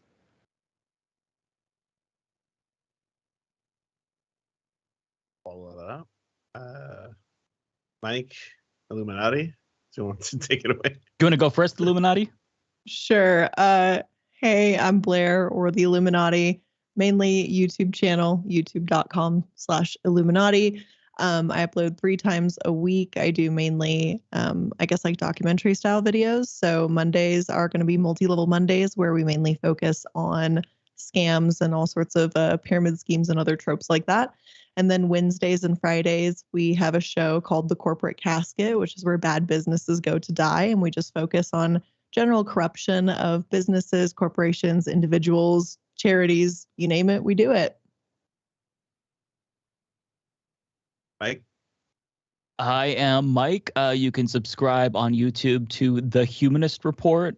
And yeah, I upload every single day with the exception of Sundays usually. Usually have a couple of videos per day.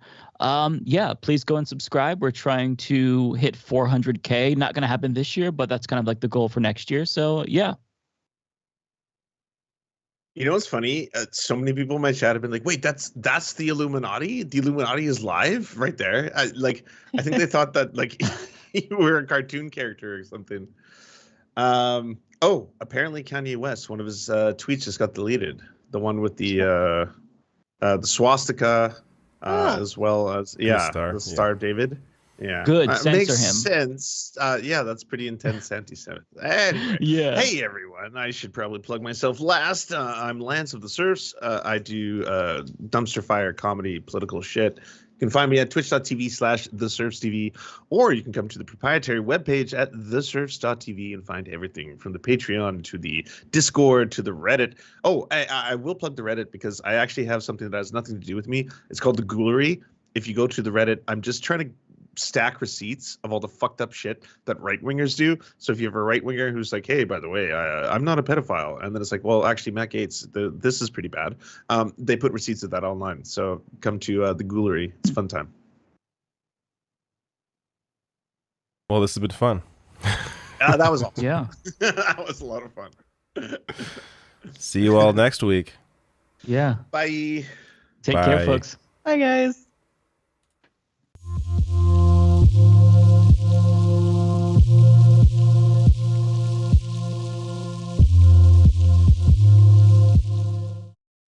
Hey, why is this not going smoothly?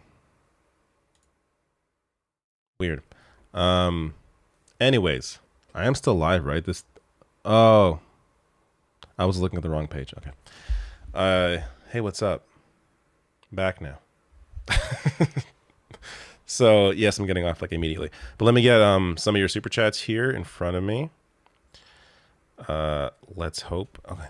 YouTube cut up. I think it has all of them here. Let's see here.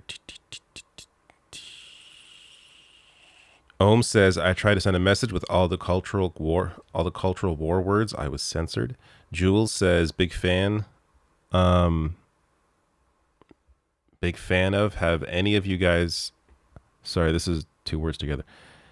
Big fan. Have any of you guys, all your work? I think, anyways, the sentence is messed up and it's late, so I can't even parse it. But I think you're saying you're a fan of our work.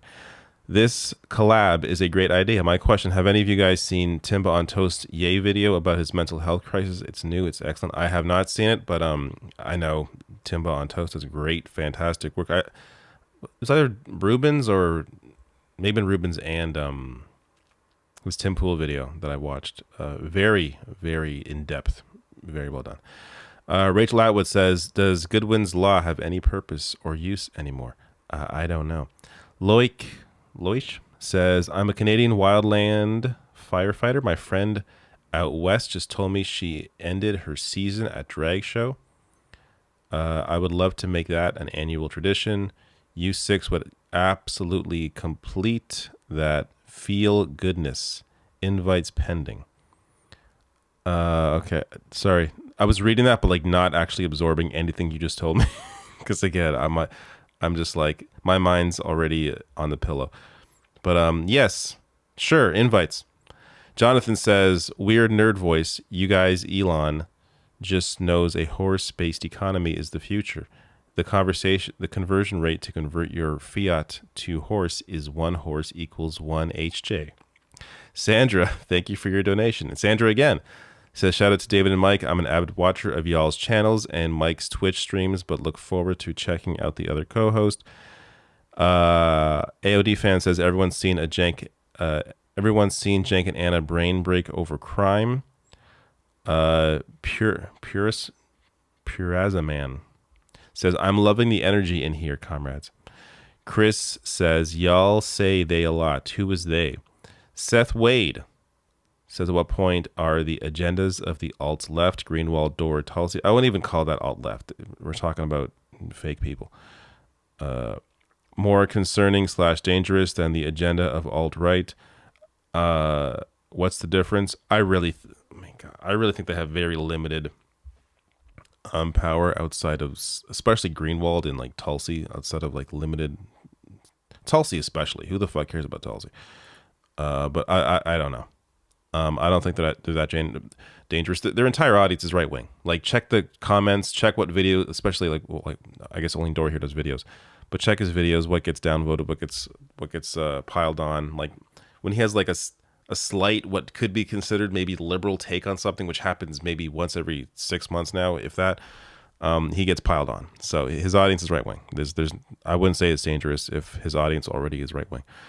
Chris says, did leftist mafia support force the vote? Ha! Donald James says, keep doing this weekly, David. I'll be here. All right. Thank you all. Yes, there'll be an episode 2 next week. This is a weekly thing, every Thursday. Though I gotta I gotta figure out how to stay alert past 11. But thank you all, and I will see you tomorrow in a video, probably. Yes. Goodbye.